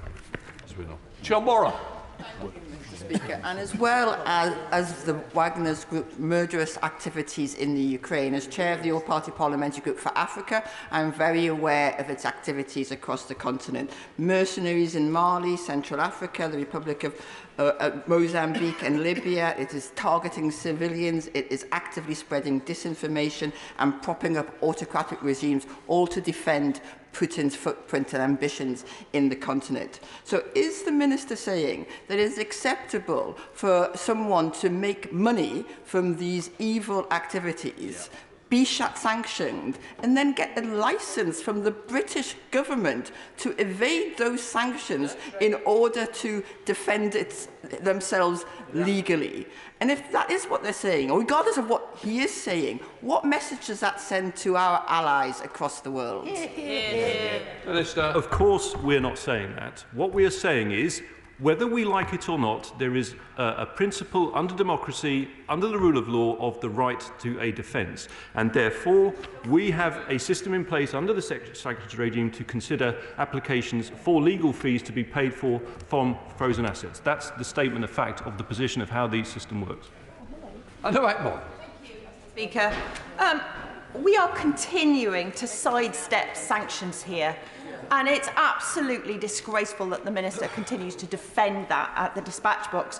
What message does this send to Ukraine and our allies that our own Treasury is helping one of Putin's notorious warmongers evade sanctions? And if he can't tell us about the numbers of exemptions and waivers that have been given for individuals, can he find out and commit to coming to this House and publishing those numbers? Well, the message we send to Ukraine is that this is a country that believes in the rule of law. It believes in democracy, and that's why we're supporting Ukraine. That's why the Prime Minister was in Ukraine recently, confirming that we will do everything possible to support them, and why this country has made a greater contribution in supporting the brave people of Ukraine than any other country bar the United States. I listen to it. Very much, Mr. Speaker. I don't know if he's had the chance to read Oliver Bullock's book, Butler to the World. There's a copy in the library if he hasn't, and I would recommend it to him, because it lays clear Britain's role in facilitating this kind of lawfare that goes on. So Oliver Bullock has asked, what chance a British journalist got when even our own government is prepared to roll the pitch for oligarchs to sue us? Minister. Well, I just repeat the points I made earlier about the actions we are taking on SLAPs and the fact that we've already had the call for evidence and will be bringing forward primary legislation. Andy Slaughter. Thank you very much, Mr. Speaker. Is the government serious about tackling the use of SLAPs? Because threats of libel action by the Conservative Party chairman over his tax affairs, use of a non-disclosure agreement by the Justice Secretary to silence journalists, and the Home Secretary's attempt to stop the BBC reporting serious domestic violence by an agent of security services when she was Attorney General suggests they prefer concealment over transparency. Minister. Yes. Clive Atherton. Thank you, Mr. Speaker. This approach that the government is taking, case by case, they won't deal with specifics.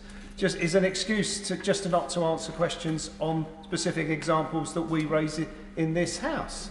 And I know the bar is very high, but there can be few of Putin's allies, that, like Mr. Yevgeny Prigozhin, that are more notorious.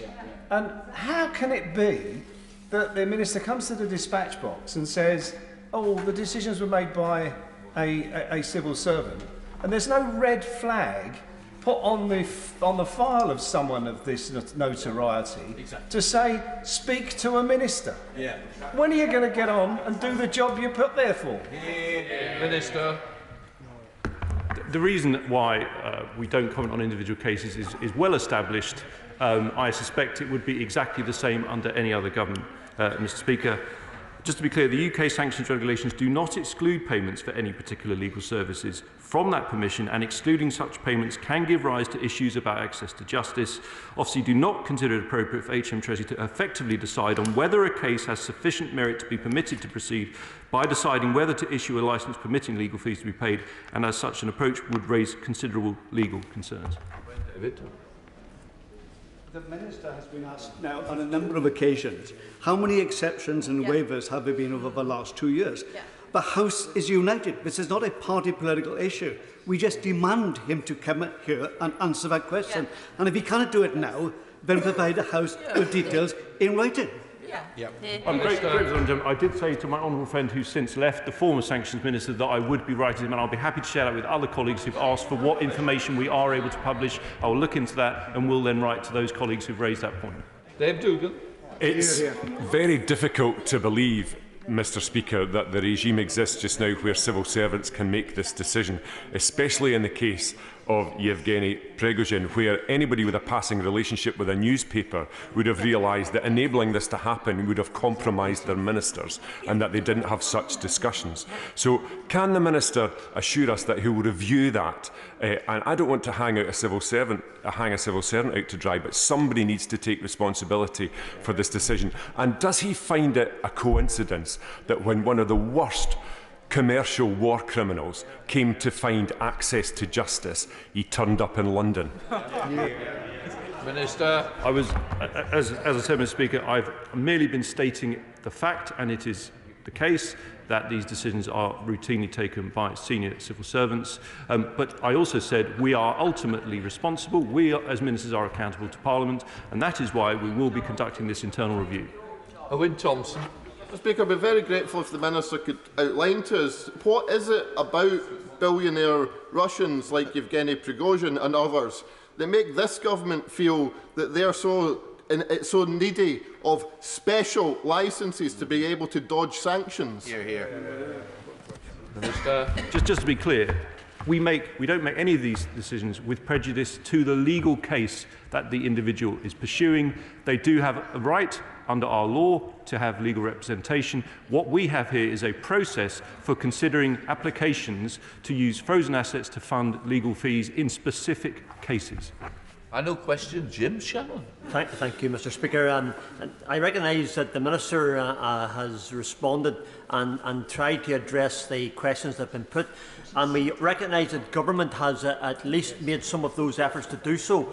But the House, through the UQ today, has identified an anomaly. The anomaly is that the Wagner Group, who are, as everyone has said, are responsible for some of the worst brutal crimes across the Middle East and in Africa as well. Whenever it is identified and the House wants urgency, which I think is what we're all asking for today, can the Minister indicate the timescale for that to happen, when it will happen, and when the Wagner Group will find that the loophole they have identified can be closed? Thank you, Mr. Speaker. This is not a loophole in relation to the Wagner Group. We're clear, very clear on all of the issues about the Wagner Group, and of course we've acted against them in so much as they are part of the military effort in Ukraine, and we have supported Ukraine as far as we are able to in supporting that military effort. What we are talking about here is a very specific point, which is that there is a right to legal representation, and so therefore we have a process in place under the sanctions regime to consider applications to use frozen assets to fund legal fees. But as I said, we will be reflecting on that and reviewing that process. That completes that urgent question. For those who need to leave, please do so before I start the next one.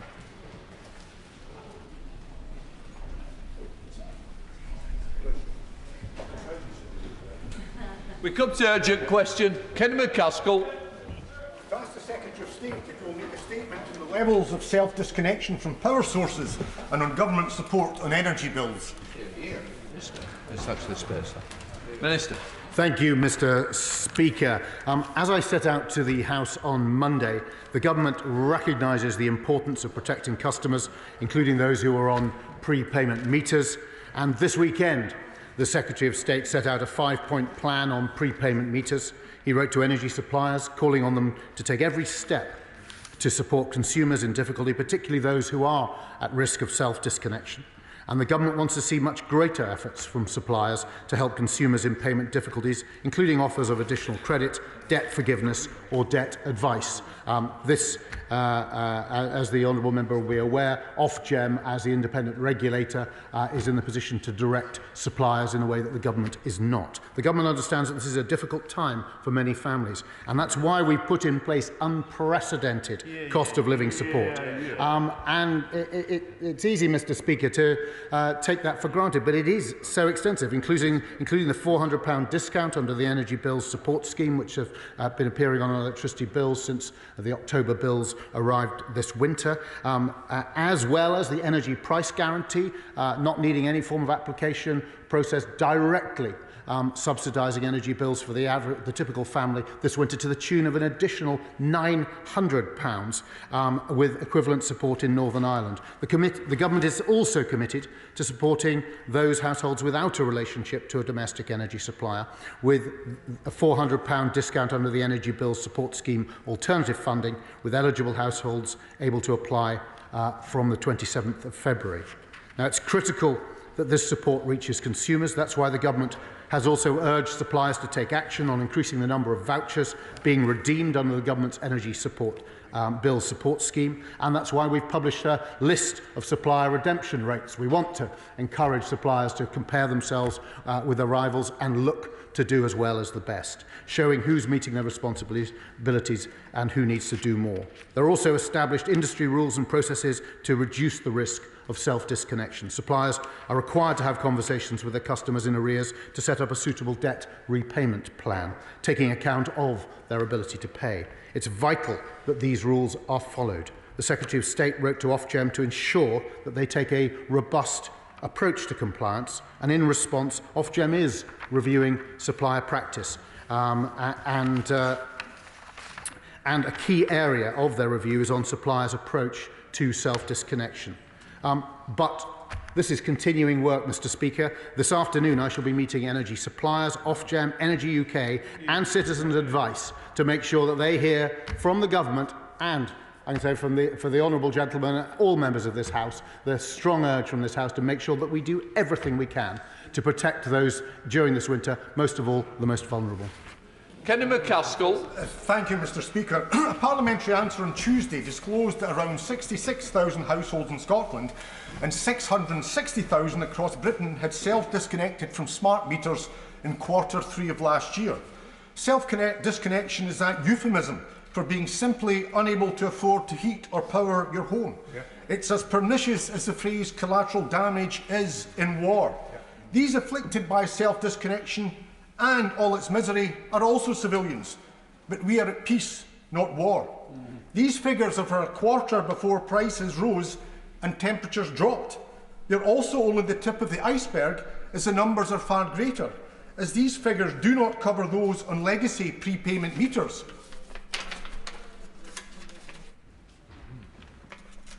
The numbers of which are substantial, almost 2 million in the UK and 300,000 in Scotland. They apply to those who operate before smart meters were brought in. They will substantially increase the numbers already so tragically afflicted. In an energy-rich country, fuel poverty is an obscenity. Given this heartless cruelty in cold winter, will the Minister now, firstly, forthwith end the forced installation of prepayment meters? Secondly, immediately abolish the perverse higher standing charges and tariffs for prepayment meters, and thirdly, as a matter of urgency, bring in a social tariff for the poorest and most vulnerable? I thank the honourable gentleman for his question, and he raises the issue quite rightly of those who are self-disconnecting and that situation. Well, I think we can be proud of the fact that I think the numbers of people who were physically disconnected from power and heat last year were literally in single figures. So the installation of the prepayment meters has to be an absolute last resort. But what we must, and we can be proud of and must insist that we don't have is a situation where people end up being physically disconnected from an energy supply. All suppliers are required to offer emergency credit when the meter runs out. And it's an important point to highlight, which should give consumers enough time to top up their meter. Traditional meters, which you referred to, have an automatic setting that allows for a set amount of emergency credit to be used after the customer is notified that the topped-up credit has been used. As I've said, Mr. Deputy Speaker, we are absolutely committed to having the right regime in place. In 2009, there were issues then around the costs, the additional costs of prepayment meters, and at that time Ofgem, then as now, who have the responsibility for supervising this, looked into that, and at that time they brought in a regime to make sure that any costs and charges had to be commensurate with the actual costs of delivery, though to a certain extent that has all been superseded by the energy price cap brought in by this government, which limits the amount that anyone can charge anyone for their energy. Sir James Doddridge. Thank you, Mr. Deputy Speaker. And it's excellent to have such a high-calibre minister in such a crucial role. Prime Minister's questions, I raised the issue of the energy bill support scheme that 99% of my constituents are helped with, but I'm interested in this report where worst performers and best performers are identified on the prepayment vouchers. Furthermore, the Minister said he's going to be meeting some of these people today. Will he name and shame and praise people on that list and try to get those right at the bottom, at least up to the median level, if not into the top quartile? Minister. Well, I thank my honourable friend for his kind words, and we are absolutely focused on that, and we all have a role to play in increasing awareness of the of these vouchers, which are so valuable to people, and we want to see more redeemed. The numbers are going up consistently. We have published the list of suppliers. And we've already brought them together so they can share best practice. But I wanted, by publishing the list, the House could see it, but also CEOs, I hope, will be talking to their teams about why they're lower down that list. And if we have all of them doing everything they can, and all of us in this House and across the voluntary and other sectors, local authorities, doing everything we can to raise awareness, we can lift the number of people who get that help to which they're entitled. Opposition front bench, Alan Whitehead. One way or another, there are over 3 million households on prepay meters. With the rapid rise in prices and the continued energy crisis, they're all now at risk of unseen disconnection because they simply can't afford the huge bills and constant top-up for their meters that they're faced with. Now, energy companies know this. They don't want to be saddled with account customers in distress. So we've seen 500,000 warrants obtained, particularly over the last year, 18% up on previous numbers, to drive customers in some trouble with their accounts into forcibly having prepaid meters installed in their homes, whether they want one or not. Customer disconnection is then not the problem for either the energy company or the government thereafter. And those customers on smart meters, by the way, the energy companies can simply change smart meter supply from credit to prepay without even a warrant being issued. So what is the government doing about all this? Polite letters is not enough. Will the Minister now be enforcing measures to ensure that energy companies stop issuing warrants or switching smart meters to prepay mode whilst prices remain high and the energy crisis continues? And what is the government actively doing to seek out and help those who self-disconnected forcibly and are now energy destitute? The government has said, and no doubt will say again today, that help is on its way in the form of government support for energy bills, yet precisely the range of customers most likely to be self-disconnecting are getting much less help than they should. We know, as the Minister has already said, that 30% of the vouchers in principle available to customers on prepay meters remain unclaimed for a variety of reasons. And we know that the alternative help scheme devised for those indirectly paying bills, where they live in park homes, communal buildings or district heating schemes, has simply not arrived.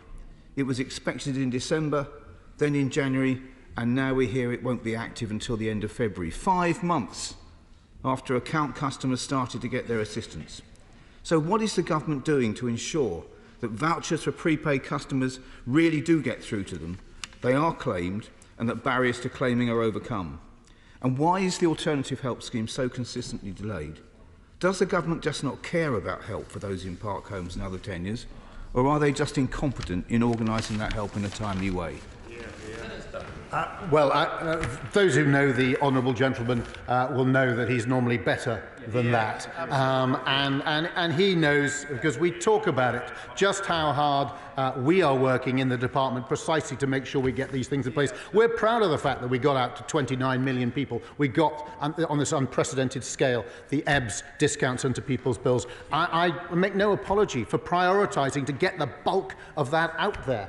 What we then had to do is for the EBS alternative funding scheme, which sounds simple, but it isn't. It's a novel scheme with ambitious timescales. It's a complex cohort with a range of different energy arrangements, from off-grid, direct to commercial, and intermediaries. The honourable lady can chunter from the front bench, but she should recognise that the complexity and challenge in this. And when we looked at the February delivery for the portal, I, of course, again challenged it, and I met a few days ago with the 4 local authorities, the pilot local authorities who are working across Great Britain, all the devolved areas of GB, to talk to them about what the situation was. And we must make sure that we get all of those complexities sorted out, because they said that if we did not make sure that we get it right first time, it would actually delay payments to consumers. And my priority is to get the funding to people as quickly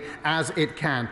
We have to make sure that people are not already receiving the main EBSS, because we've got to look after public money, that the bank account is verified and legitimate, and the individual lives at that address. And these records are held across government, local authorities and banks, requiring a complex case management system. Local authorities need to be able to access the system securely, requiring multi-factor authentication, and some local authorities don't have the ability to implement this quickly. So robust fraud checks are necessary when you have an application-based system. And inevitably for this particular group, an application-based system, there was no alternative to it. So each iteration of application process needs to be tested. And so I am confident that we will have that portal up by or on Monday the 27th of February, and we will make sure that, working with local authorities upon whom we rely, and I'd like to thank the 4 pilot authorities and other local authorities, we need to make sure their staff are trained up, that these complexities have been dealt with, they have a robust system, so that when people do apply, we can swiftly process those applications and make sure the families get that money, which they do so direly need. And I fully accept the point about the need for speed. Selene Saxby. Thank you, Mr Deputy Speaker, and I thank my honourable friend for his answer. This government has given huge support to businesses and households with their energy bills this winter. And whilst fully understanding the complexities of the situation with park homes, what reassurance can my honourable friend give to the multiple residents who have contacted me from Mill on the Mole near South Molton and Berrin Arbour Park near Ilfracombe that everything possible is being done to get their energy payment to them as rapidly as possible? And as MPs, we do know where our park homes are, and if there's anything we can do to deliver this support locally, I would be more than happy to assist. Minister. Well, I thank my honourable friend, and she's right. She highlights that simply identifying where those are sounds like a relatively simple process. I hope I laid out in my last answer there are levels of complexity which have to be dealt with, and we're doing absolutely everything possible to ensure that this is done as quickly as possible, working with local authorities who are also in the very staff who will deal with this at the busiest time of year with their council tax bills. And we have to have a system which stands up, is robust and delivers on time. I have push back, as you might expect, in every way possible to see if we could have continued and opened the portal in January, but found we could not do so without risking the confidence and support of those local authorities. So we will make sure that we have it in place and we deliver it, in the right way. And my honourable friend, I know, who has quite rightly been making sure that my personal focus has remained on this for months, as she has reminded me of her constituents and their need for this help. SNP spokesman Alan Brown. Thank you, Mr Deputy Speaker. Come April, there's going to be 8.4 million households in fuel poverty, almost a third of all households. So talk of capping bills at an average of £2,500 or £3,000 a year means absolutely nothing to these people who cannot afford to pay their bills or top up their meter. That's people in prepayment meters who are penalised with higher standing charges. People who, once they choose, are forced into not using energy, actually build up debt from these standing charges. Imagine getting into debt by not using your energy. And these are people more likely to have disabilities, more likely to suffer ill health, people who will die prematurely, people who are more likely to have mental health issues due to the struggles of their daily life. Now, I don't know what that kind of life's like, and I know for a fact the government certainly cannot claim they understand what that's like. So we need a proper social tariff now. Further energy support packages needed as a priority. Much more needs to be done in the redemption of these vouchers rather than just asking companies to publish data and government urging them to do more. We need to put in place a temporary ban on forced installation of prepayment meters. And Mr Deputy Speaker, isn't it a disgrace that energy-rich Scotland's union dividend is people unable to turn their gas on when Scotland's a net exporter of gas? Minister.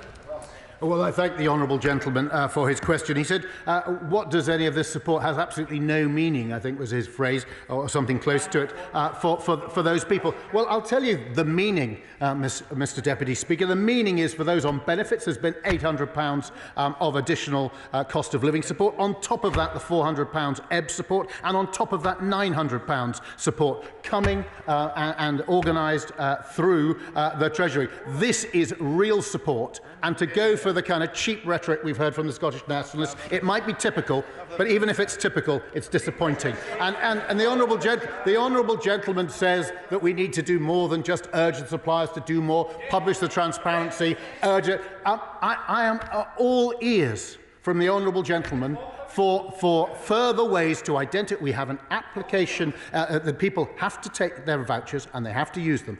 Any contribution the honourable gentleman would like to make as to how to build that, I am all ears, because it needs all of us. It needs the whole of society, it needs families, it needs community groups, it needs MPs, it needs political parties to get the message out there to people that these vouchers are there. I'm confident they're being sent out by the suppliers. What we've got to do is encourage people to cash them in at a time when they need them most. And there's always a danger, Mr Deputy Speaker, that the people who need it most may be, we don't have the data, may be the ones least likely to use it. So he can try and make cheap points and shout at me from sedentary position, or he can engage seriously and properly in trying to do everything possible to get a system which collectively makes sure people get the help that they deserve. That's what I want. And if he has any practical steps which he thinks that we should be delivering immediately, that's it. And as far as social tariff for the future, we've said we will look at that going forward. We will look at how vulnerable people are looked after. We have to get it. We have to look at it in a considered manner.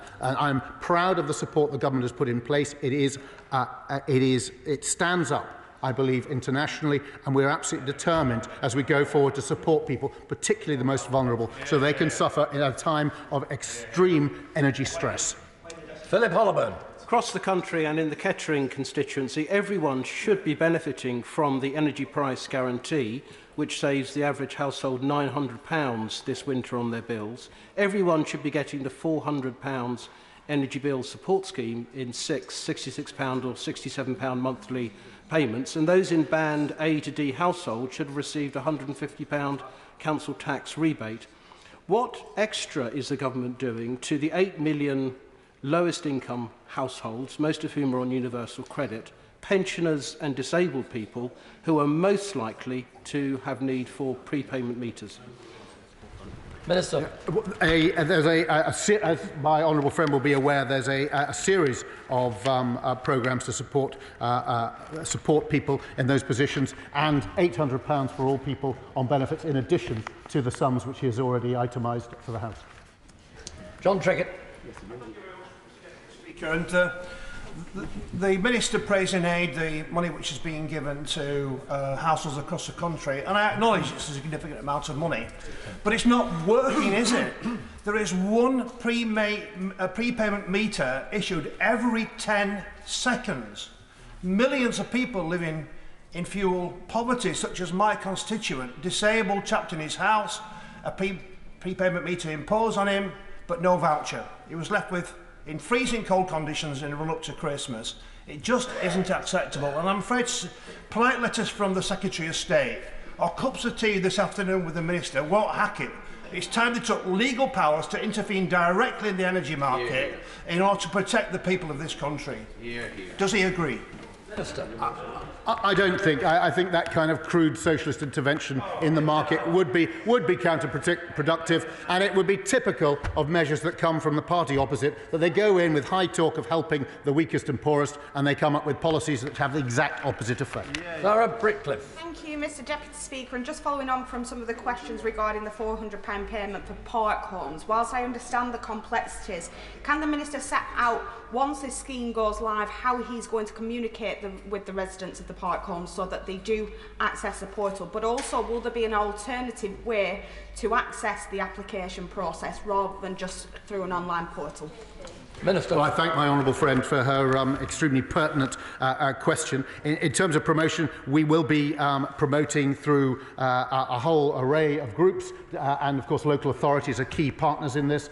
We will be looking for the support of colleagues across the House, in local authorities, in the voluntary sector, as well as we have been doing, a larger scale public communications than the department's ever previously been engaging with. And in answer to her final question, yes, for those who are not easily able to access the government portal, there will be a telephone support service as well. But again, this will be an application-based system.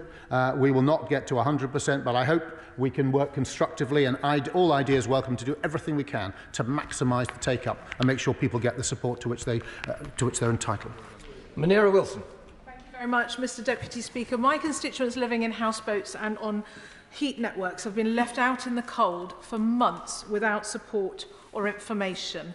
This is despite repeated assurances from the Minister that the vital £400 they were promised of the Energy Bill Relief Scheme alternative funding, applications for that were promised to be opened by the end of January. Yet yesterday, in a private briefing for members, the Minister revealed that the earliest the applications will be open is end February, with money not coming through until the end of March. Yet yesterday, he also replied to a written question in writing to a member of this House that it was still going to open in January. So does the Minister accept that his answers to members of this House have been misleading and that he has broken promises to off-grid customers? And what on earth is he doing to ensure that my constituents and people up and down this country get the support they need in the freezing cold right now? Minister.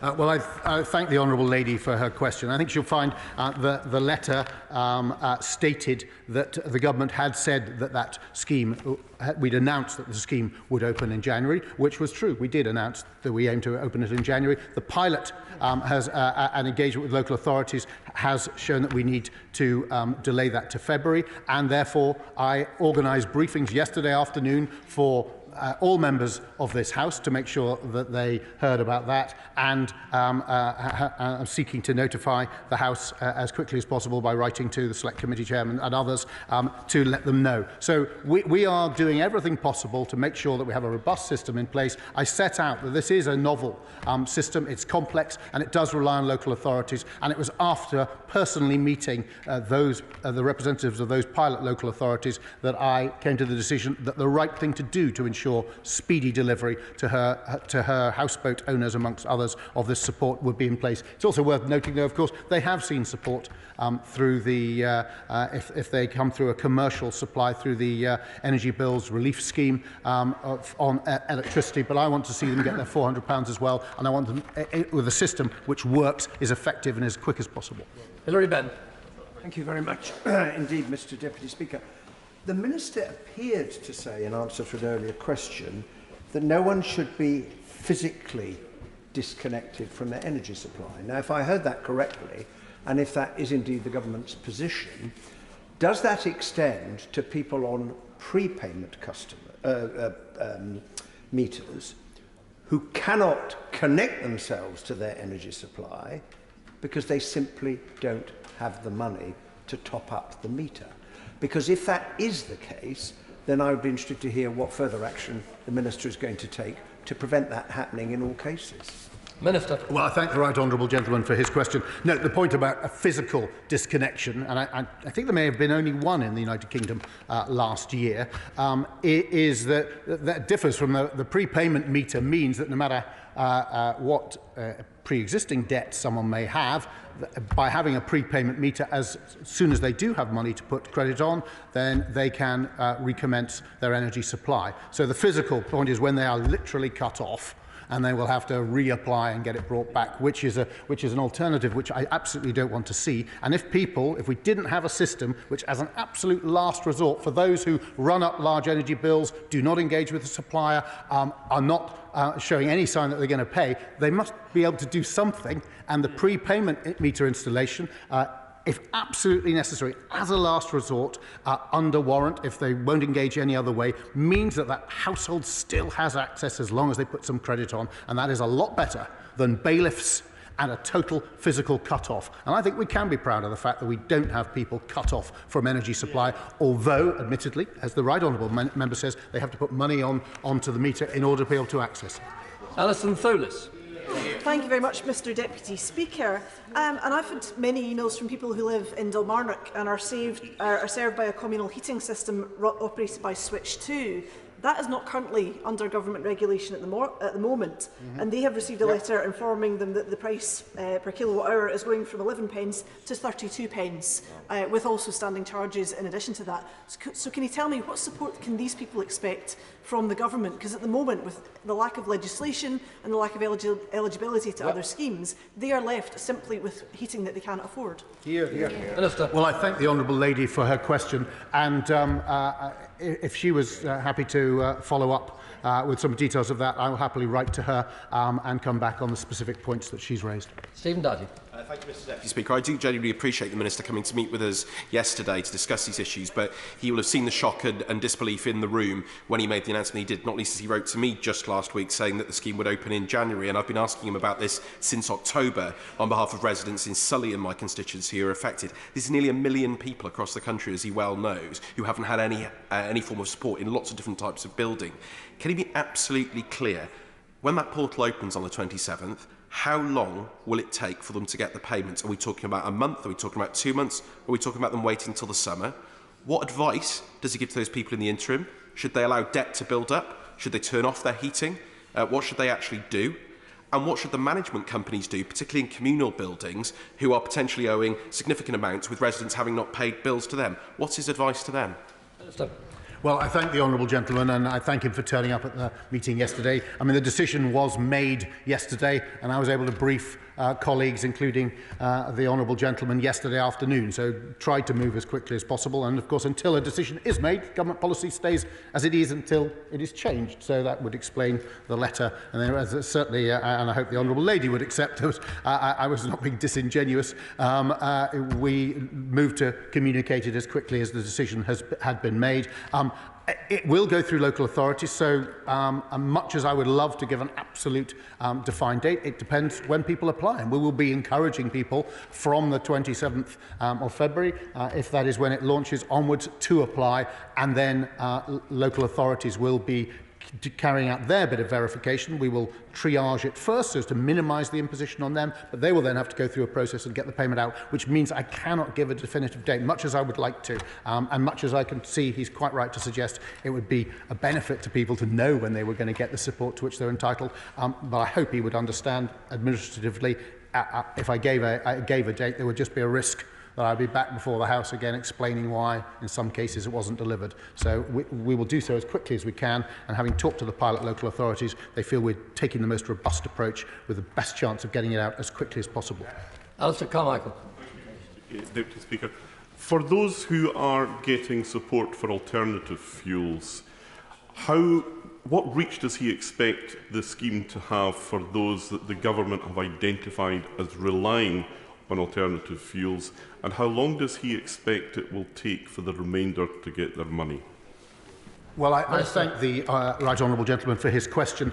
Those for alternative fuels who are in the majority group, and I will, following this, I will seek, I haven't seen, it might be where we're at in our data development. I haven't seen a number on that. If I can access that, not only I will write to the right honourable gentleman, I'll also seek to find a way of sharing it with the House so they can see that. But most people will be paid automatically with a credit to their energy bill, which will be ready in the beginning of February. That may, I suppose, not appear on the bill until March. So, but we will have that up and running to happen automatically for those with an energy bill, and we hope to open the same portal that is being used for the EBS £400 would be used for the alternative payment of the alternative fuel payment, and hope that would open very shortly after the opening of the EBS alternative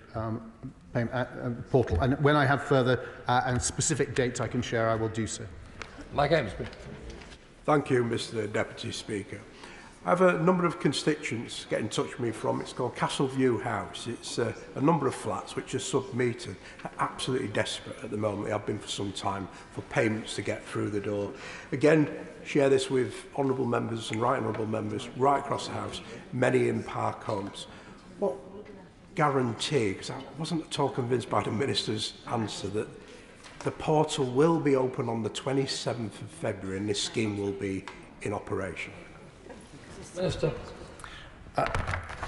Well, I thank the honourable gentleman for his question. He's quite right to highlight whether it's the residents of Castleview House or the Park Home residents in his constituency, all of whom are waiting to hear and expecting to hear that they're going to get the support to which they're entitled. I am confident that we will have it open on or by the 27th of February, and I and my teams will be doing absolutely everything to make sure that happens. We're working through local authorities. It is about making sure that we have all the procedures, some of which I touched on, properly worked through, and that we have local authority staff trained up as well in order that they can then process this. I'm afraid that's as far as I can go right now. This is a novel system. Those who are working in the local authorities and council tax are used to collecting money in rather than putting it out, but we are doing everything we can, and I'm so grateful for the work of local authorities at a really busy time and the commitment they've shown in Wales, Scotland and England to try and make sure that this is delivered. Daisy Cooper. Thank you, Mr. Deputy Speaker. Up to 170 Park Home households in Frogmore Park, Newlands, Highview and other areas in my constituency are still waiting for their £400 energy support payment. I first raised this issue with the Minister about my Park Homes 7 months ago, and it was only last night, by chance, that we discovered that the scheme would not be open by the end of this month. There are freezing temperatures this week. We cannot wait another month for the government to get around to organising how to set up a portal which won't then release the funds for much, much longer. I suggested to the Minister last night that he immediately empowers local authorities to distribute emergency funds to these households. Will he do that today? Yeah. Minister. Well, just say to the honourable lady, and I thank her for her question. She has passionately espoused the interest of her constituents over, as she says, a considerable time, and I share and understand her frustration. She didn't find this out by chance yesterday. It wasn't a briefing with me, which was arranged for members from right across the House. And as I've said, I'm absolutely focused on making sure this portal does open on or before Monday the 27th, and that we then get the money out to those who are entitled to it with the due protections of public money, as well as a focus on delivery for them. Hal Williams. Thank you, Mr. Deputy Speaker. Wales has a smaller population than Scotland. However, the number of smart meters disconnected in Wales is consistently higher. In Q3 last year, it was 75,000 disconnected in Wales as compared to 66,000 in Scotland. Q2 is 80,000 as compared to 69. Q1 last year, 60,000 in Wales disconnected as compared to 50,000 in Scotland. Now, I'm indebted to my honourable friend from East Lothian for enlightening me as to these figures, what they are. Perhaps the Minister can also enlighten me as to why they are like this. What I can say to the honourable gentleman is that I'm meeting the suppliers this afternoon, and I will be pressuring them and continuing to talk to them about making sure that they do everything possible to support people, provide them with emergency credit, provide them with repayment programmes, everything possible to avert getting in a position where they have to have forcible implementation of prepayment meters, and to look after those and make sure that those who are on them are in a position where they can continue to access their heat and their light. Anne McLaughlin. Mr Deputy Speaker, next week I'm launching the All-Party Parliamentary Group on prepayment meters, and one of the first things we'll be looking at is so-called self-disconnection. Now, given that I wrote to the Secretary of State in September expressing my concerns about this, and I have received zero response, and given that the Government has twice tried to block my bill seeking to outlaw so-called self-disconnection, and given that I've had no response from BEIS to my debate in here on more general issues around prepayment meters last December, which was supported across the House, can I ask the Secretary of State to make a commitment today that he will meet with the APPG as a matter of urgency, because we've been waiting long enough, and he can use terms like physical disconnection all he likes, but the impact is the same. If you can't access gas and electricity, you're stuck. And last year, 2022, every 10 seconds, somebody on a prepayment meter was disconnected from their energy supply. Minister. Well, thank you, Mr Deputy Speaker. I pay tribute to the honourable lady for her focus on and proper championing of this issue, and I'm not the Secretary of State, but as the Minister for Energy and Climate, I will instruct my office to reach out to hers, and we'll try and set up a meeting with the APPG sooner rather than later. Holly Lynch. Thank you very much, Mr Deputy Speaker. I don't think the Minister's in any doubt about the strength of feeling of disappointment that we're going to have to go back to our constituents, who we've only shared his own words with them, that they're expecting the alternative fund at the end of last year, then in December, and we're going to have to disappoint them again that it's not coming in January. He's talked about capacity issues in local authorities as being part of the delay for rolling this out. What consideration has he made to supporting local authorities with additional resources so that we can roll this out faster? I shared with him yesterday, I've got a member of police staff telling me she cannot afford to put a heating on. We need to make sure that people, including dedicated public servants, can stay warm. How can we get this rolled out? Well, I thank the honourable lady. I don't think I identified capacity issues as such. It's more about a set of complex issues which need to be resolved, and then, having resolved them, providing suitable guidance for local authorities so that they are in a position to do it. Though I did say that it is challenging times for them because they're also doing counterattacks. But what I'm not hearing from them is saying that there's some quick fix. You need people who are trained to be able to use the systems already, and it's through those systems that we're able to do the work to ensure that this goes out. So we are working with them, we're working with the pilots, and I'm really grateful for the work they're doing in helping shape the system, and then the guidance which will go to all the other local authorities around the country. Drew Henry. Thank you, Mr Deputy Speaker. The Minister must realise that promises of reviews by Ofgem into the activities of energy companies will come far too late for people who are struggling now to pay their bills and indeed can't even get anywhere near it. I'm already waiting for a promised meeting with ministers about the malpractice of overpayments and being routinely kept by energy companies of consumers' money, and direct debits being shot up well above their level that they should be. So the Minister has the power to turn up the heat on Ofgem. Will he do it? Well, I thank the honourable gentleman. I meet regularly with Ofgem, and indeed will be meeting with them again this afternoon. And that's precisely the kind of conversations we do have. And they are working hard on coming down on the suppliers. They've looked into making sure that they don't build up unjustified credits, the suppliers. But I hear what the honourable gentleman says, and it is Ofgem's role as that independent regulator to supervise, regulate and ensure that the licence conditions under which suppliers operate are fulfilled, and we are doing everything possible to make sure that, in a sense, we hold their feet to the fire while they hold the suppliers' feet to the fire. Helen Morgan. Thank you, Mr Deputy Speaker.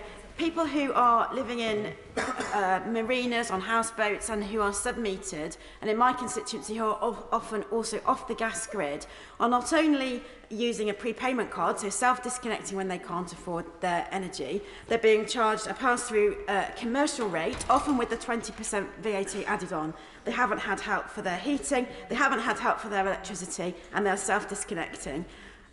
Does the Minister accept that some money in the spring, when they've gone through this terrible cold winter already, is just too late for them? Well, I share the frustration of the Honourable Lady, and obviously we would like that to have got to them sooner, but I've laid out the reasons. What they will have if they are supplied their electricity through a commercial supply, then of course the EBRS has been directly reducing those bills through that commercial supply, which would then, and we've put in place legislation to require the passing on of those government interventions to the end recipients. Jonathan Edwards. Mr Deputy Speaker, he mentioned in his initial reply the energy price guarantee, which of course has been extended until March 2024 for gas customers. There has, however, been no further announcement for those who use alternative fuels to heat their homes, oil, LPG, wood pellets. Can you give the House assurances that he will be putting pressure on the Treasury to bring forward an announcement for those households who use alternative fuels for next winter? Minister. What I can assure the honourable gentleman is that we will be looking carefully at the cost pressures across different markets, as we did when we came up with the alternative fuel payment, which originally was £100 and we doubled to £200, and I know is making a difference in Northern Ireland and will make a difference in rural areas around the UK. Shannon. Mr Deputy Speaker, can I thank the Government and the Minister very much for all the help that they've been able to give businesses and householders. It is much appreciated, and we need to put that on record. Just this morning I've had a number of businesses back home and where the Minister visited just last week in Newtownards Town, who have informed me that that they're seeking support for small businesses who they said they've turned their lights off. They say they're supplying staff thermals to keep warm. They can't afford the current prices, and some of them have informed me that they're facing bankruptcy. Can I ask the Minister this question? Would the Minister consider a small business relief fund that can be applied for businesses throughout the United Kingdom of Great Britain and Northern Ireland? Minister. Well, I thank the honourable gentleman. It was a pleasure to see him in his constituency last week, and while I was there, meet with community organisations, including the Consumer Council, who hosted it for us there, and learn about the situation of people in Northern Ireland struggling with their energy bills. He's right to highlight businesses and others struggling. That's why we brought in the EBRS, and that's why we're going to have the Energy Bills Discount Scheme going on from April, and we will keep that under advisement. But for those many, of course, companies in Northern Ireland, more than the rest of the UK, use alternative fuels, and we are again working on making sure that there is support put in place as soon as we can. But again, because of the nature of that, there is no central database of it. We've got to manage the public funds. It sounds simple. If I was in opposition, I'd probably shout at the government to get it because it sounds so easy. It turns out it's complex, but we are working as hard as we can to get those schemes in place where energy is actually devolved, and we shouldn't have any responsibility at all, but we've stepped up because we've had to. And we'll continue to do so in this particular area, but I very much hope to see the institutions restored in Northern Ireland, the Northern Irish people served by the people they elect there. Finally, Patrick Grady. Deputy Speaker, there really can't be any justification for the premium charges that are associated with prepayment meters.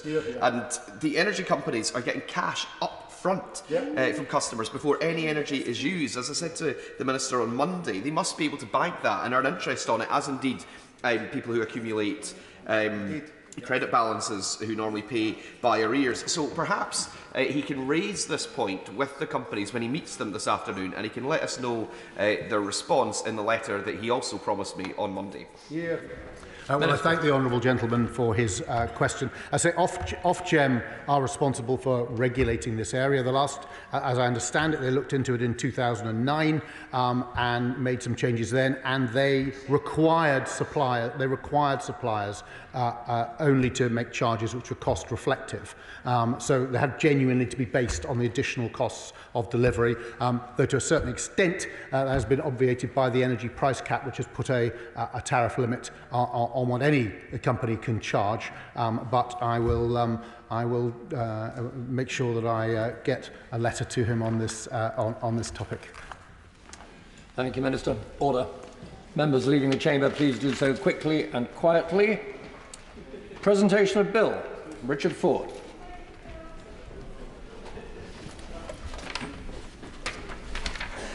National Parks Camping Bill. Second reading what day?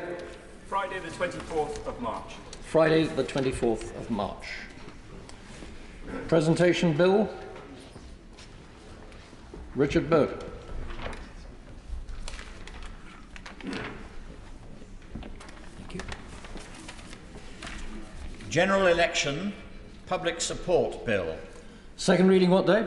Friday the 17th of March. Friday the 17th of March. Now come to the 10-minute rule motion. Dean Russell. Thank you, Mr Deputy Speaker. I beg to move that leave be given to bring in a bill to make mental health first aid part of first aid training requirements and for connected purposes. This is my second attempt to bring this bill to the House, and as before in this speech, I will be speaking about the sensitive topics of mental health and suicide. I will share the scale of public support through the excellent Where's Your Head At campaign, and I will outline the economic and business benefits. And I will also share why this bill will bring hope to those who are struggling to cope in times of difficulty. Ultimately, at the heart of this bill is a simple request: to create parity between mental health and physical health in the workplace for first aid. Mr Deputy Speaker, there is no doubting the world has changed, not only in the post-COVID era, but the rise in technology, to the relentlessness of social media and an always-on culture.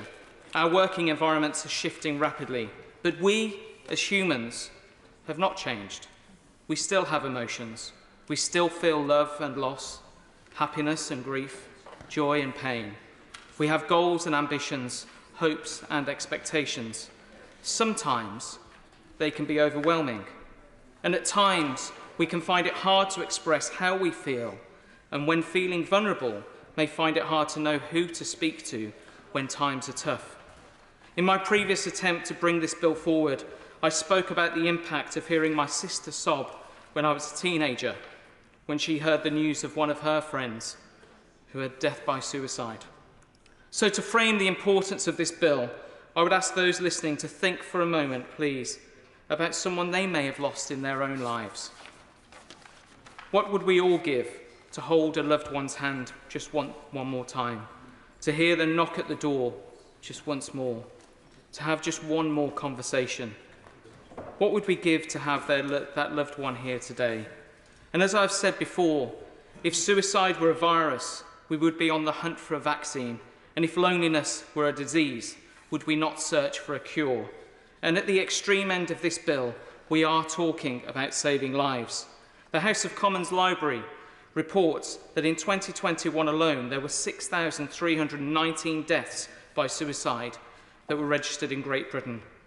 Although suicide rates have declined over recent decades, and thankfully the 20th century stigma around shame and around mental health has shifted, but there is still more to be done.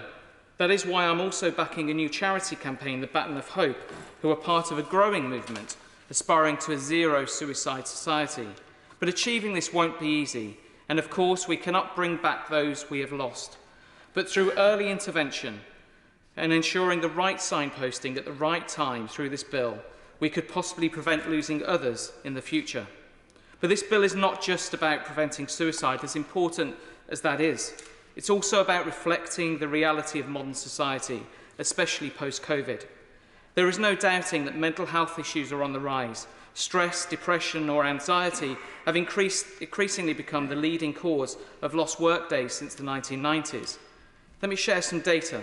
Firstly, the Centre for Mental Health estimates that 10 million more people will need mental health support as a direct result of the pandemic. This growing need was reflected perhaps this week most strongly when it announced that £150 million of additional funding for mental health services are going back into the system. And I was pleased that Watford General Hospital in my own constituency received £355,000 for mental health services to support my constituents and those across West Hertfordshire. And according to the British Safety Council and the Health and Safety Executive, nearly 1 million workers who suffer work-related stress, depression or anxiety will lose an average of 18.6 days a year. And that is in the context of 17 million days lost due to poor mental health in 2021 and 2022. This brings me to the all-important business benefits of this bill. According to Deloitte, the Deloitte Mental Health at Work Report 2022, the cost of mental health to UK businesses is staggering, £56 billion per year. And according to Goodshape, a business in my own constituency that partner with leading organisations to track and improve the well-being of staff, 54% of workers who take more than two days leave due to mental health-related absences will go on to leave their jobs. The Deloitte report also indicated that a return on investment for investing in staff is well spent, with £5 to every £1 spent. So it cannot be argued any investment is not worthwhile. A pre-pandemic report also indicated that a new thing called presenteeism, where employees are physically at work but not productive, was also costing UK employers up to £29 billion per year. And where presenteeism relates to mental health, it can have a detrimental impact on more detrimental than absences. So ensuring mental health is firmly on the business agenda is not a burden, but it's an investment which ultimately benefits their bottom line.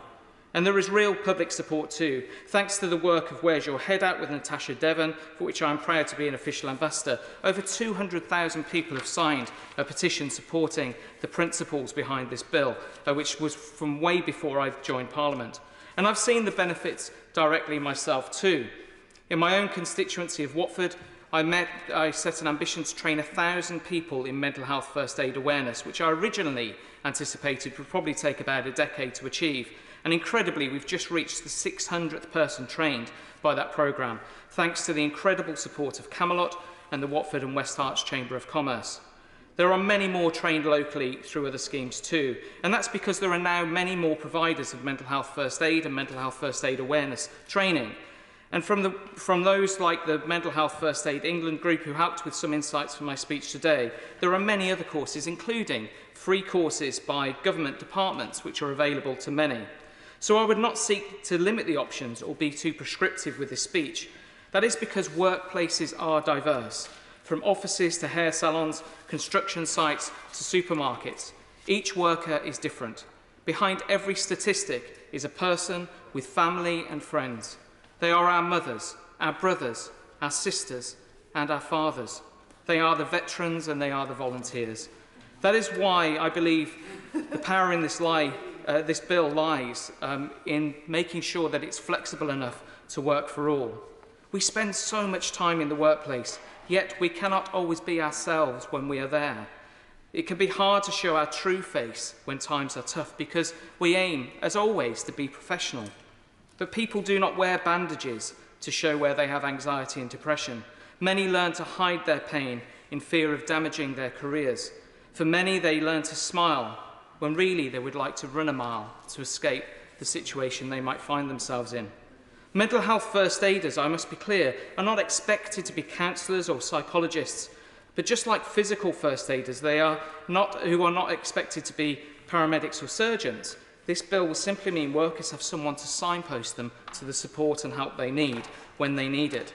So before I come to my conclusion, I would just like to take this short opportunity to say to anyone listening to this speech who may be having difficulties right now, that tough times can pass, that sometimes the mind can be a cruel echo chamber full of unwanted thoughts and hurt, and speaking can be a powerful release valve, reducing the pressure and the stress. So please ask for help if you need it. It is not a weakness to ask for help. It is a strength. And to my right honourable friend on the front bench, I truly hope the government will also have the strength to back this bill. So yes, I am back for a second time. Unfortunately, I'd never give up, and I will not give up on this bill. But even if I did, there are so many more behind me who would want to make this happen. So this is not a request that will go away, and I will be back again if needed. This bill is a small change with a massive impact, so I humbly request that this bill be given due consideration and is passed into law.